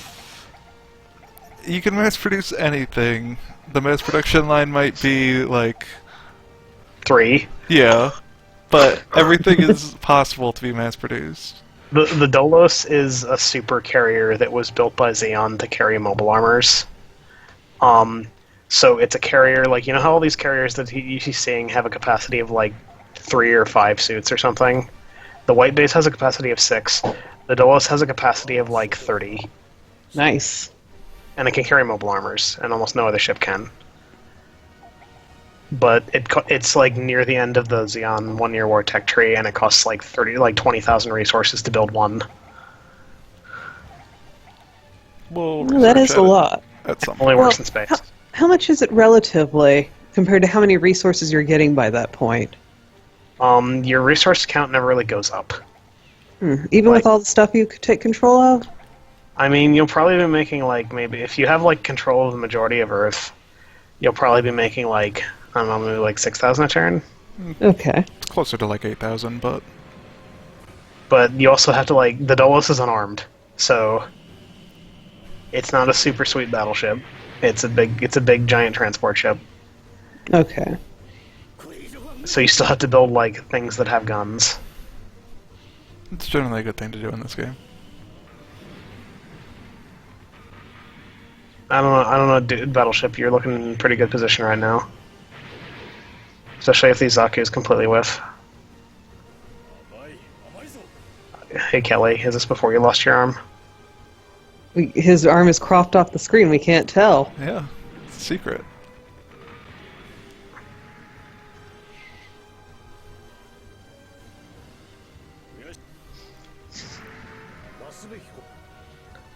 You need to get to that part of Double 83 so Joey can see exactly how bad Ko's decision making is. I will watch that with you tomorrow night. It's epic. It's bad decision making of epic proportions. I think we can all appreciate how bad Ko's decision making is. I forget. That's my pet peeve in all of media, by the way. Stories whose plot advancement hinges on people being incredibly stupid. Well, Which unfortunately is a lot of 0083, because it required Gatto just walking in a lieutenant's uniform and nobody questioning him. he literally walked into the open hangar bay that had like no guards, and casually climbed into the open cockpit of the mobile suit that was loaded with an active nuclear warhead. And only Nina happened to do a double take at this. And he just kind of turned it on and walked away. Yeah. My hero. Really the hero at all of Xeon. The hero Xeon deserves. The Nightmare of Solomon, Anna Volgato. Have you ever heard of the Nightmare of Solomon, Anna Volgato? No, could you tell me about the Nightmare of Solomon and Volgato? He was the Nightmare of Solomon, Wow, Anna Volgato. what a badass. Yeah, he sounds pretty badass. So what happens if he ever comes back to Solomon? Will the nightmare return? Well, he did come back to Solomon in 083, and then he blew it up with a nuclear bomb. That's the joke. .jpg. God, Yeah, well- cows. Holy shit, Kanos. I can't believe you just got owned. Yeah, well, the nightmare didn't return because there's nothing to return to because it's a giant glowing nuclear crater in space. Nah, Solomon Also- still exists. Also, I would like to point out that the power of a nuclear warhead in 083 versus the power of a nuclear warhead in the 1 Year War is portrayed rather differently. Because the nuclear warhead that Gato fires in 083 wipes out an entire fleet in one shot. Harmless Penguin says, and no one questioned building the critical cooling system into the shield. Well, okay, no, I have to take issue with this because this is one of the technical things about 083 that I'll actually argue about. And not nuclear weapons. The GPO-2 was never intended to fight other mobile suits under any circumstances. The GPO-2 was just intended to fire a nuke and survive the blast and then get the fuck out. So the shield is basically just a giant cooling vent rather than something that's actually supposed to block weapons fire. Which incidentally makes it even sadder that Ko got clowned by it over and over because it was never meant to fight other mobile suits. Well, Whereas the GPO-1 certainly was. it was piloted by the Nightmare of Solomon. And And Elgato. I've heard his name in a couple places in reference to his status as the Nightmare of Solomon. Oh, is that South Burning? Oh no, that was the Xeon pilot, okay. Yeah, it was some laser.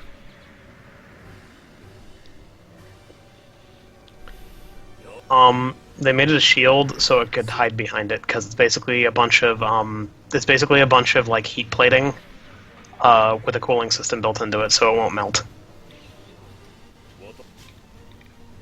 I think Harmless Penguin is pointing out that you could have just built the mobile suit like that instead of putting it in a separate device. You could have just. Well, you can.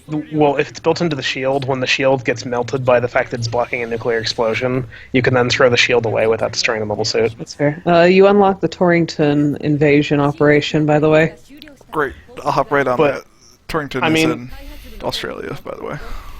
The other problem of arguing about the GPO-2's technical problems is that they built a mobile suit to fire a nuke when they could, use anything else to fire a nuke. The mobile suits are cool. Have I you mean- considered Yes. that? Yes, Joey? I made some fan art for the stream. Do you want to see it? Oh no. I'm sure it'll be great. I love fan Okay, I art. put it in. I put it in Let's the see chat. it.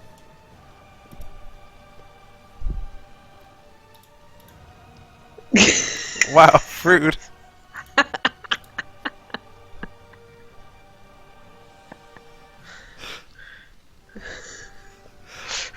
What is the point you're trying to make here, Joey? I'm actually not sure. I had that proof of it. That's all. Just to have proof of it. Well, Never I mean, forget. There it is.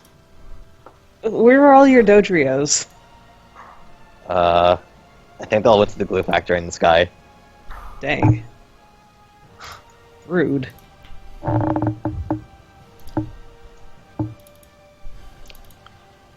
Sometimes you gotta kill your worthless Pokemon. I'm glad that you went out of your way to make sure the Ghastly was named Mima despite having that whole setup. I saw that and I was like, wow, this is out of place. I need to rename it. Who's a ghost? Who's a ghost and is vaguely related to this? No, just by the way, is your screen supposed to be black? Yeah, I'm adding the picture to this stream. Oh, okay. High priority. Oh my god. I'm trying to overlay it so it doesn't look Yeah. like complete garbage, but it's not going very well. Joey, build an overlay. Did Plucky just call me?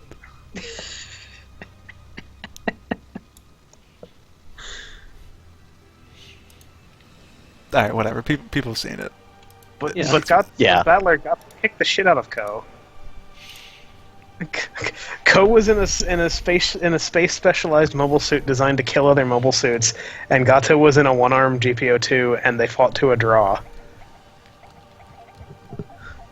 Well, Gato's a fucking cheater. Is He's being the a Nightmare better of Solomon and of Elgato. Have we Is being- forgotten this? hang on, is being a better pilot considered cheating? Yes. Yeah, That's extremely absolutely. unfair.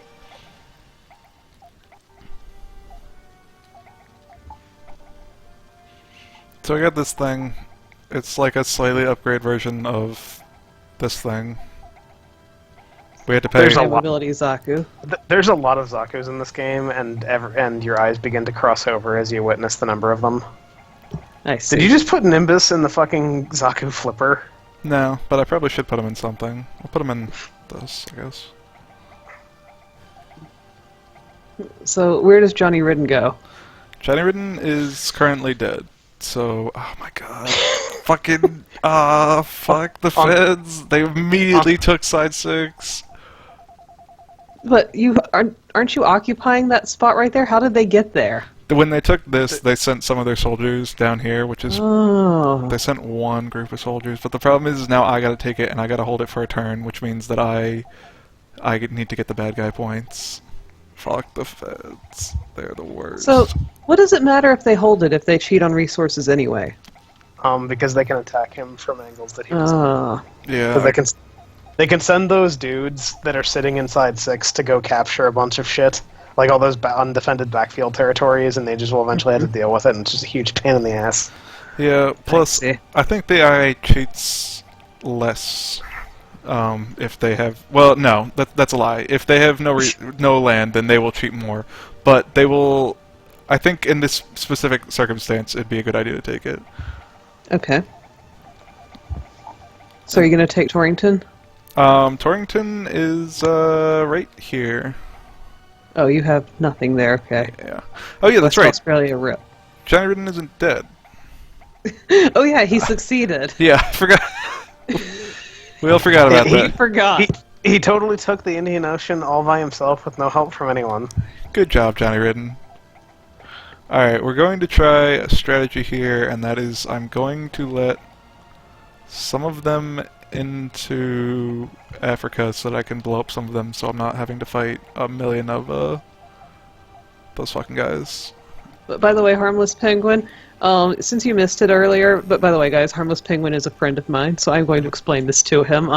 Johnny Ridden spent 12 turns trying to take the Indian Ocean without success and fucking off every single time. And then finally Sima Garahao showed up and killed all the Federation forces there, and Johnny Ridden won by default. So Johnny Ridden is the hero of the Indian Ocean now. Look at all these units I have with absolutely no fuel.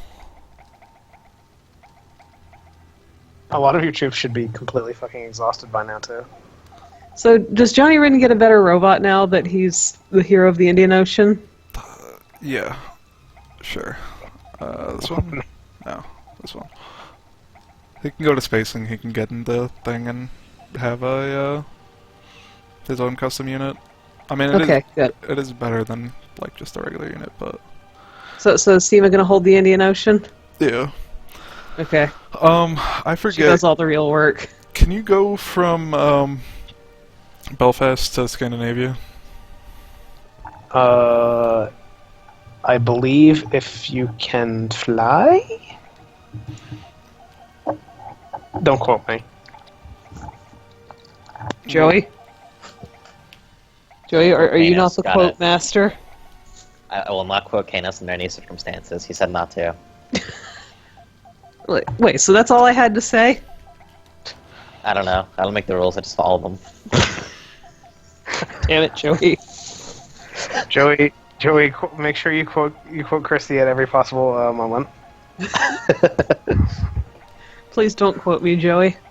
Sorry, he I'll already think got his about it. orders. He already got his orders. God damn it.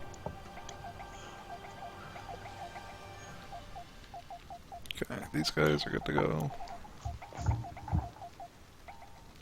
Alright, Soccer Wars is a very difficult game. Yeah, like all those times you fucked up trying to court Lobelia. That's pretty Couldn't even hard. check her out properly. That bath I mean, scene. unbelievable. I Look, still feel okay. bad about failing that bath scene repeatedly. It's like Agami's like, what do you want from me? Do you want me to check you out or not? And Opelia's like, "Oh, figure it out." It's true. Alright, I think one more turn of battle, and then we will be done for now. Okay. I'm going to fast track. Should I fast track this? Yes, I'm going to fast track this because I want the goofs out as soon as possible. Goof troop. That will Well, you truly. were out of money, huh? Yeah, that's generally how you do in this game. Is you run out of money and then you try and manage.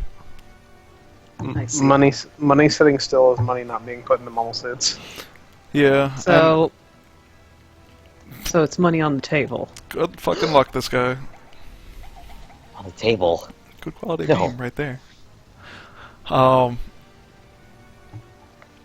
But yeah, one thing with this game is that you can scrap units for however many resources it took you to build them. You don't get any of the money back, but money is a transient thing, and I'm not too worried about it. So anything that I build now and like I can't use ever again, like if I build a Zuda now, I'll just be like, yeah, whatever, because I can just scrap it and get all the resources back and put that into building big Zams for when it's time to do such a thing. Fuck that particular group of planes. Fuck you guys in particular. Yeah. Oh, they actually sent troops to defend South America. I almost said South Africa. That is not South Africa. That is Argentina. Oh, fuck. Oh shit. Oh shit! Heavens to Betsy! And that was the end of the Battle of South America. Fuck off! Get out of there! That was some serious Three Stooges style. Whoop, whoop, whoop, whoop. Boys, get back in the car. We can't stop here. This is Gundam country. What a moment to reach the end of the end of the stream on. Oh man, maybe I should have sent somebody just to see who was in there. Man, they're really resupplying these areas really quickly. What a bunch of assholes. Okay, that guy's stuck in Korea, so I'm not too worried about him.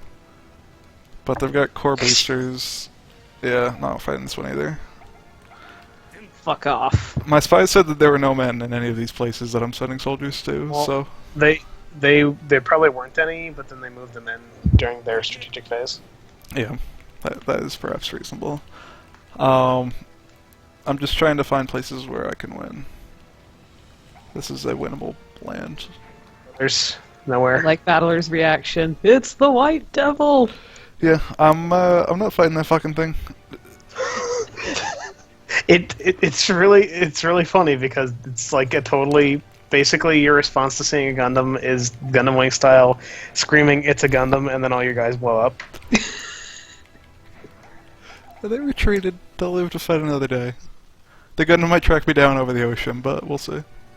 I hope Yazan Gable is in that Gundam. I really hope he's not. The Gundam just like calmly walks straight into the ocean and then walks along the ocean floor to follow you, and then walks out of the ocean like a Terminator. Yeah. Dun dun dun dun dun.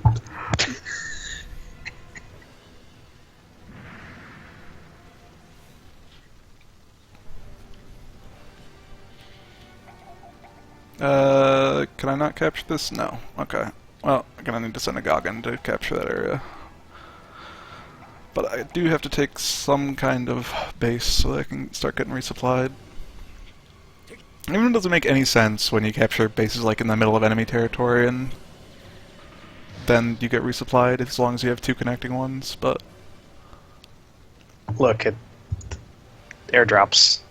I guess. Yeah. But I've been having trouble take over space, so... Don't worry about it. Don't worry about it.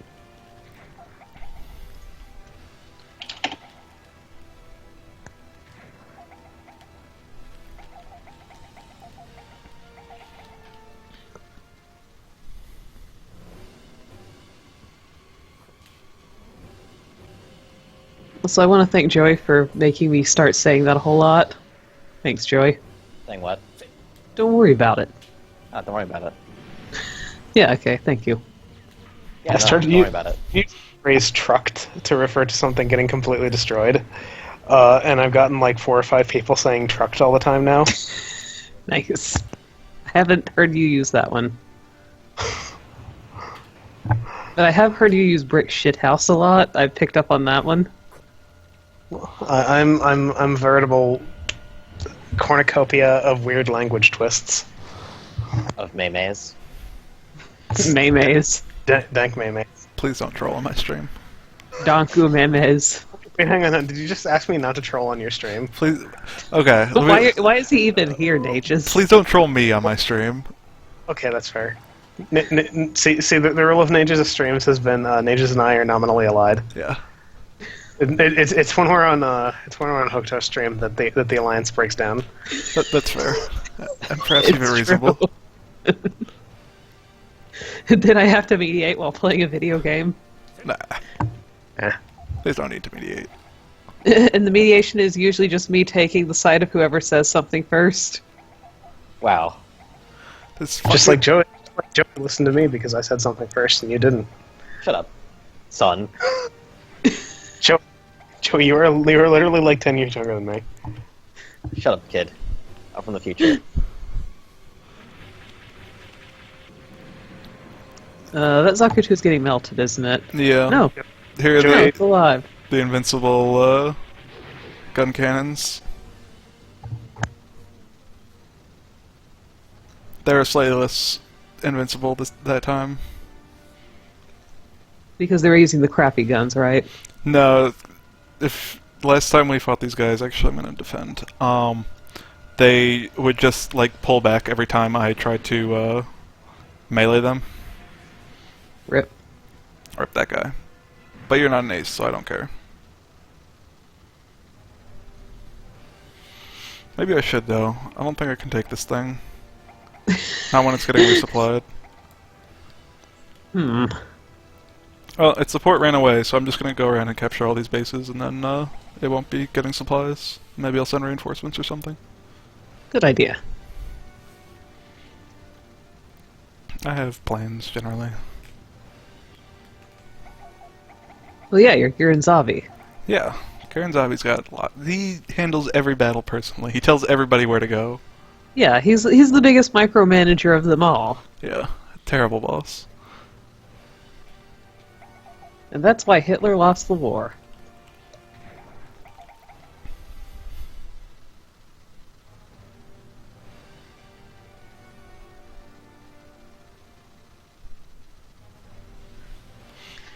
So you're just cutting off all of his bases, basically killing all of his family. They're not his family, they're just some assholes. Oh, okay. Dang. Wow. Doesn't have a pilot, huh? Oh wow, that really doesn't have a pilot, huh? Yeah, no. Doesn't it? It does not. Yeah. He was completely invincible just on his own merits. Wow. Well, so much for that battle. Yeah, highly exciting, I know, but... Alright, India. I'll just give him a turn to walk towards me and then cut him up. The classic Super Robot Wars J strategy. Yeah.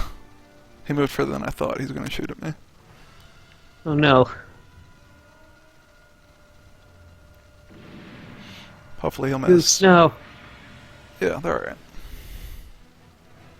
They'll heal most of the damage off, and I'll send whoever is the less damaged in first. Or actually, I'm gonna send the Brayman in first. Because I like actually killing people.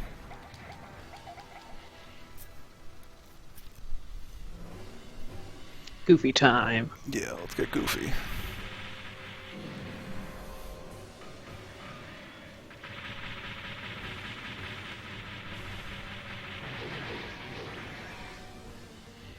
I was hoping to blow 2 of them up, but oh well. I think the goofy thing about their walking animation is that their arms don't really move.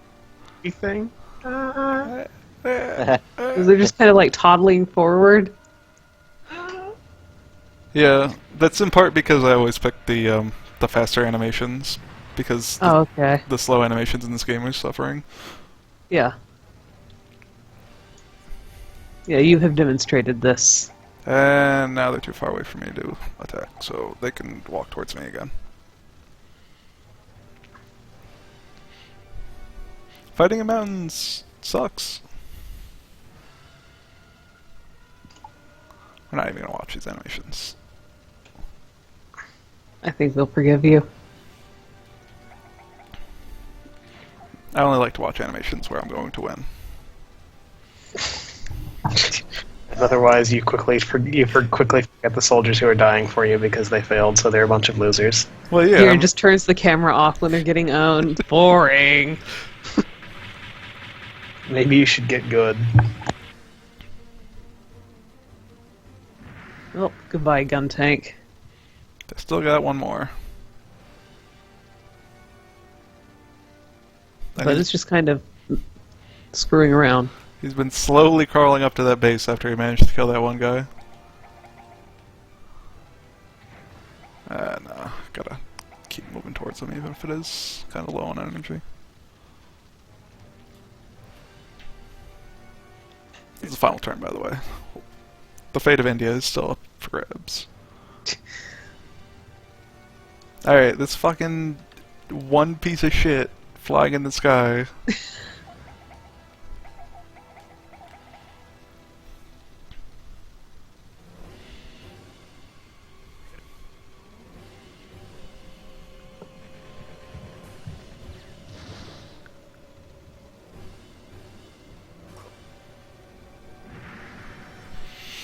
Alright, now the sub's gonna flop out onto land. It's going to extend its mechanical legs to land and begin firing missiles at you. And it's gonna stick out its arms like Gurren Lagann and just carry itself up onto the ship, onto land. If you told me Xeon made a submarine that had legs so it could walk on water, oh shit, they're really moving. I believe you. I believe you that they have a walking, I don't think Zaku can win against, like, the 9 tanks. Yeah, but it's gonna take a long time for the 9 tanks to actually get over here, so I can wait for reinforcements. And I mean, this is what I wanted. I wanted them to move units out of Kilimanjaro.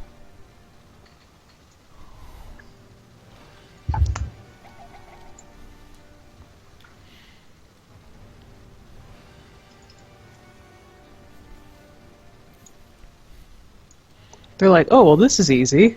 Yeah. Fools. Sometimes my emulator lags for no reason. Well, it's because of you, and we blame you. Wow.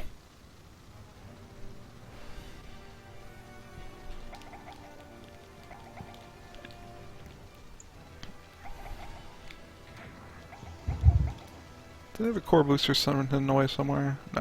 Okay. Is that your biggest fear right now? Yeah, core boosters mulch Saku's on Dodais. They mulch I pretty see. much everybody in the area.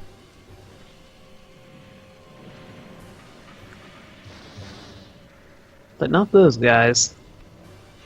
Yeah, those are bombers who just have like a machine gun on the front just for fun. I'm sure they find it very fun.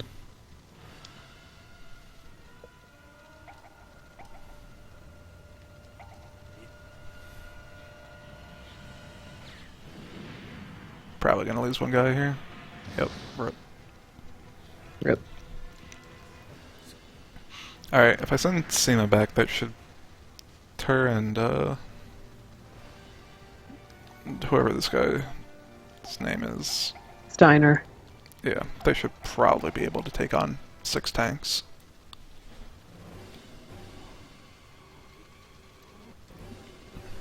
I am pretty sure Seema is not remotely threatened by 6 tanks. Alright. Steiner, you had one job. Oh wait, this thing could attack me back? What the fuck? What is this? Is that a core That's- fighter? That's a. I think that's a. Wait. What? I guess that is a core fighter. Oh, it's dead now. Like, yeah, whatever. Random Alright. jet. Here comes my bad guy points directly into my body because we're gonna have to take this for at least a turn before it can go back to being neutral. But you can afford it because you've been a Boy Scout this whole time. That one time, we signed the order to loot a bunch of his own territories. Oh yeah, that was a good time. And then Gihren wasn't really paying attention to what he was signing. He was just kind of signing random things on his desk. This map is also really cool for a map you'll basically never see until the Zeta era. Yeah. I just like It is. It's nice. Just like the colony arrays there. As the end, you don't really see Little- much fighting in the colonies unless you're losing badly. I believe those are farming pods that are around the colonies. Because to be perfectly honest, most of the time when you're seeing colonies in a Gundam game, they're destroyed or in the process of being destroyed. So the Federation can't resupply here, right? Because it's cut off? Yeah, they can't send any reinforcements. Okay. They can still heal. Yeah, but I'm not too worried about that. I just want to get... It's a jet. It's a One core jet, fighter. It's a core fighter. Core fighter's your name. It's Or the one core booster. fighter that slipped through the lines and conquered all of Side 6. Yeah. I mean, they have their own, like, government and military here in Side 6. It's just they managed to, The core fighter said, "You now pay all of your money to the Federation," and they're just like, "Oh, okay." I want to But- find out if anyone's piloting it. Amuro's actually in that one. Amuro's doesn't just holding the colony hostage. Yeah. Amuro doesn't exist yet. He hasn't been birthed from the womb of Kilimanjaro yet. Well, Yeah. time to hit some balls. Chop him up.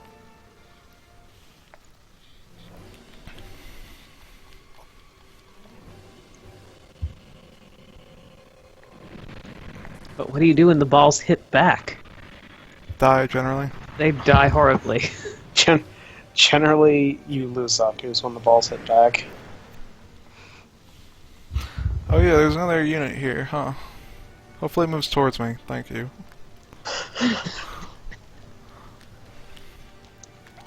I got a lot of other places in space to take over here, so... I appreciate them keeping it snappy. We got a busy schedule in space. Thanks. Where is it? Okay. So what could you have done to prevent this situation where you're having to spend like 5 turns recovering all your orbital drop zones? I guess if I kept a bigger space force, I could have responded. It's impossible to, like, completely stop them from coming up into space, since I can't invade Odessa and a bunch of other places like, our production facilities, which means they can just send people up. But, Okay. if I had a bigger... You have to keep garrison forces over their the land zones that you can't conquer yet that can launch stuff into space. And honestly, So, like- I'm okay with them sending stuff into space since I did have a space fleet, like not a super great one, but I'm not having to spend a bunch of money to make a new one. And that is money, or at least units that they're building that are being sent to space instead of fighting me on the ground, where I'm kind of in a quagmire. I see. See, in a then- quagmire on Earth? Unbelievable, but true. Balls. The legendary ball jet tag team.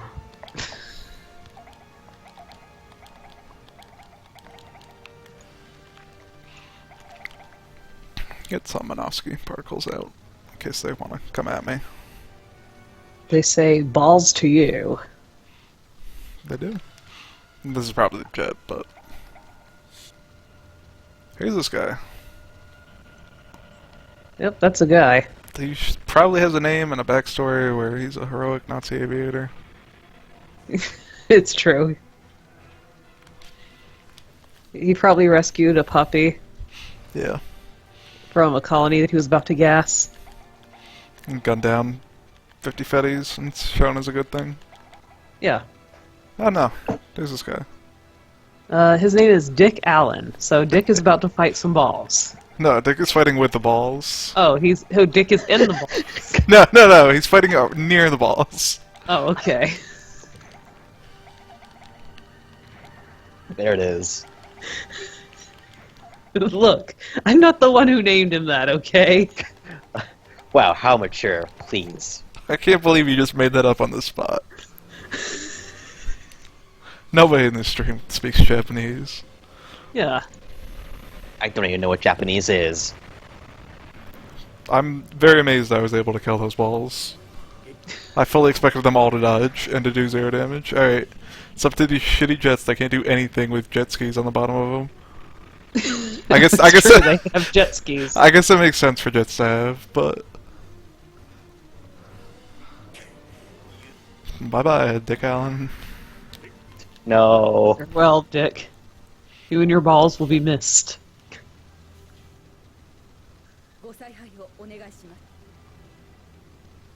Well, she just said Okay. something.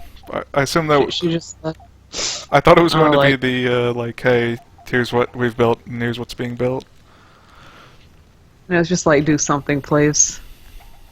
I assume it's just like your orders, please, or whatever. Alright.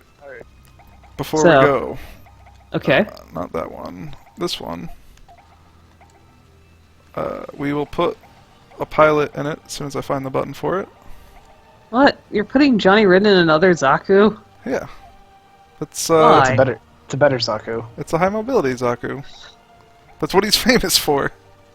Alright. So, where does Johnny Ridden return to?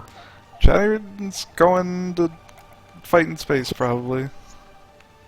He's Johnny Ridden was a high mobility Zaku pilot up until he became a high mobility Goku pilot.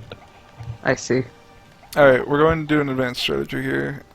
Which one of these is save? Middle. Middle. Seibu. Yeah, you could read this if you bothered to learn katakana in ages. It's a basic skill that people who play import games should know. I haven't paid for any of Yeah. these games. I've paid for exactly one import game, so... What does that have to do with anything? Whoa, hey. Whoa, which is the import game that you paid for in ages? It's Fantasy Man Yeah. Wars 3. Yeah, How'd don't you you get that remember game? the Twitter asked him, where'd you get that game, by the way? Don't worry about it. Don't worry about it. Okay, so this is the advanced strategy of make a save, spend money on spying, and then you can see where everything is. Actually, Oh, man. I think... Well, we're gonna check real quick, but... we'll send 3... Fuck it, we'll send everybody. I believe we'll fight in South America first, and if we do, then I will go run somebody up against the Gundam Okay, as the, alright. the finale for this stream. Yeah, that's a good idea. Okay, good. Oh wait, there's somebody. Yay. Somebody's not here. Oh, but luckily the Gundam still is. All right. Okay. And if it turns out there's nobody in it, then I'm probably going to actually launch an attack on it. Not these guys could kill him, but maybe I could like run around and capture all the bases and blow it up. Well, the Gundam's camping on the base. Yeah, we're gonna need to get into melee with it. Oh, God. Oh, it's coming. Nah, I think that's the jet. Jet, Okay. I don't need you to shoot me down. Flying Flame says, finally, what we've all been waiting for, greedy Gundams. I mean, it's true. Yeah, it is.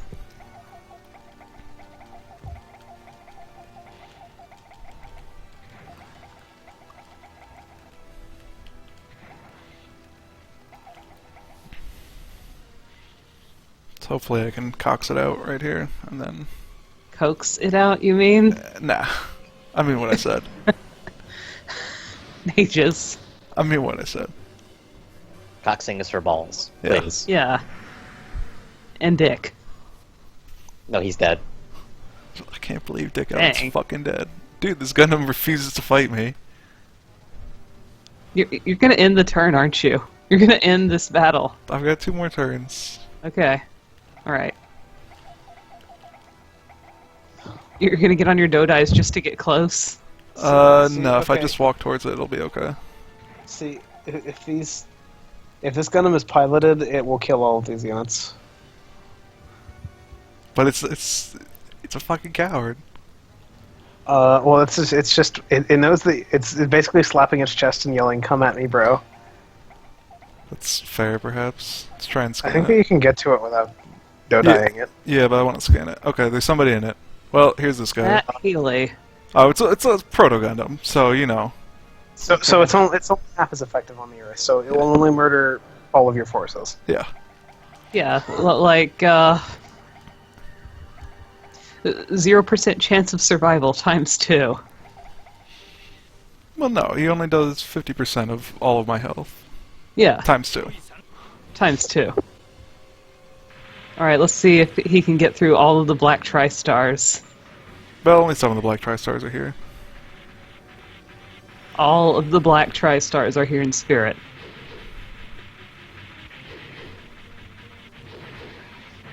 Bye. If he weren't completely alone, this would be a problem. But since he's completely alone and he's a Proto Gundam, Xeon may yet have their victory. Well, this isn't a real battle. But maybe I will send the people in if I've got a chance here. See, since he's on a base, this is not a... I like how you can see the Dodai Rider crashing in the back. Yeah. Oh no, he's rip. coming! He's coming! He can only kill... due to the way the game system works, he can only roll up and kill one dude with his beam saber every turn. Yeah. But he will kill him. Just for But he will reference, freaking kill them. For reference, that Proto Gundam, the shittier Gundam, he's got a 150 damage beam saber. This huge Heat Hawk that Dozel was like nearly one-shotting battleships with. That's 128 melee weapon. What was the beam saber? 150. 150. Jesus. Yeah. And that's the Proto Gundam. So Yeah. So what's real the one. regular Gundam's attack? I don't know.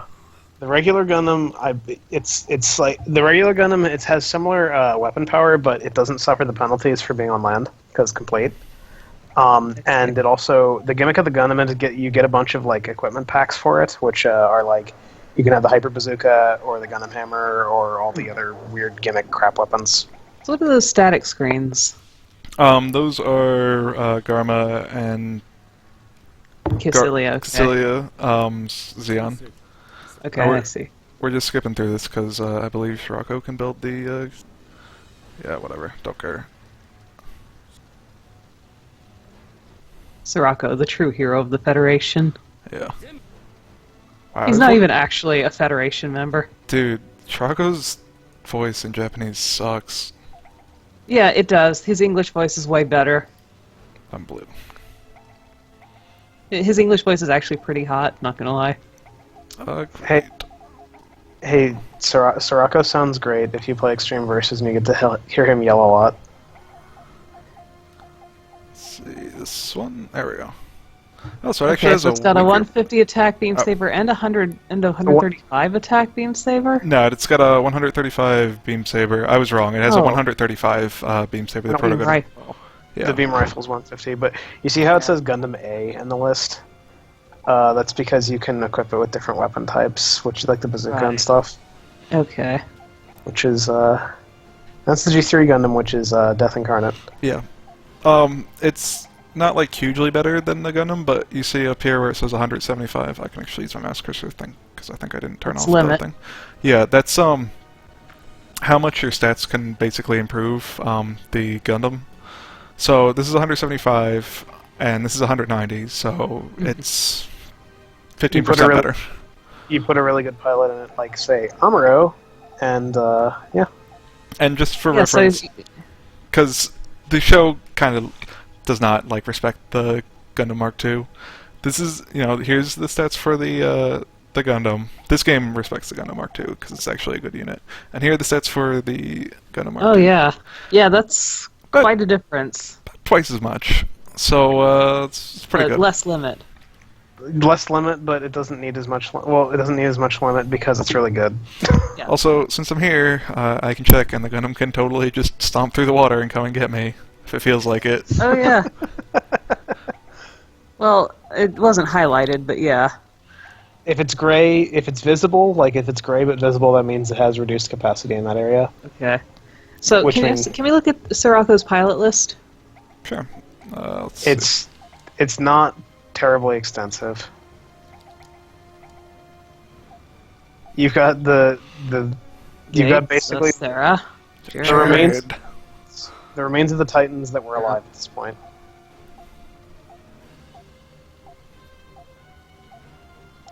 I like how you have the MP that beat up Camille. He's an important Wait, character. that was Bernard Monsha. Yeah. He joined the Titans. On Friends and the Titans. Yeah, I know they do, but he's on Sirocco's pilot list. That's amazing. That means that Sirocco pays this man money. Sirocco just kind of moved in and took over the Titans after he assassinated Jomatov. So Yeah. anybody who was in the Titans is working under. I just want to see Bernard Monsha, like, get drunk and, like, shut down the hangar when Sarah's trying to land or something and piss Sirocco off and then get gassed to death. I'm pretty sure that Sirocco would like ship the 4th MS team like off to like the end of the universe. Yeah, he'd probably send them to Jupiter to mine H3. You guys can like go garrison this like asteroid zone or something here like in the Earth sphere, and don't talk to me. Don't talk to me or my harem ever again. Maybe I'll remember you're out there when I become king of the world. Oh, the memes. Alright. Thank you for watching, stream. everybody who's Good stream. watched. We did 3.5 hours.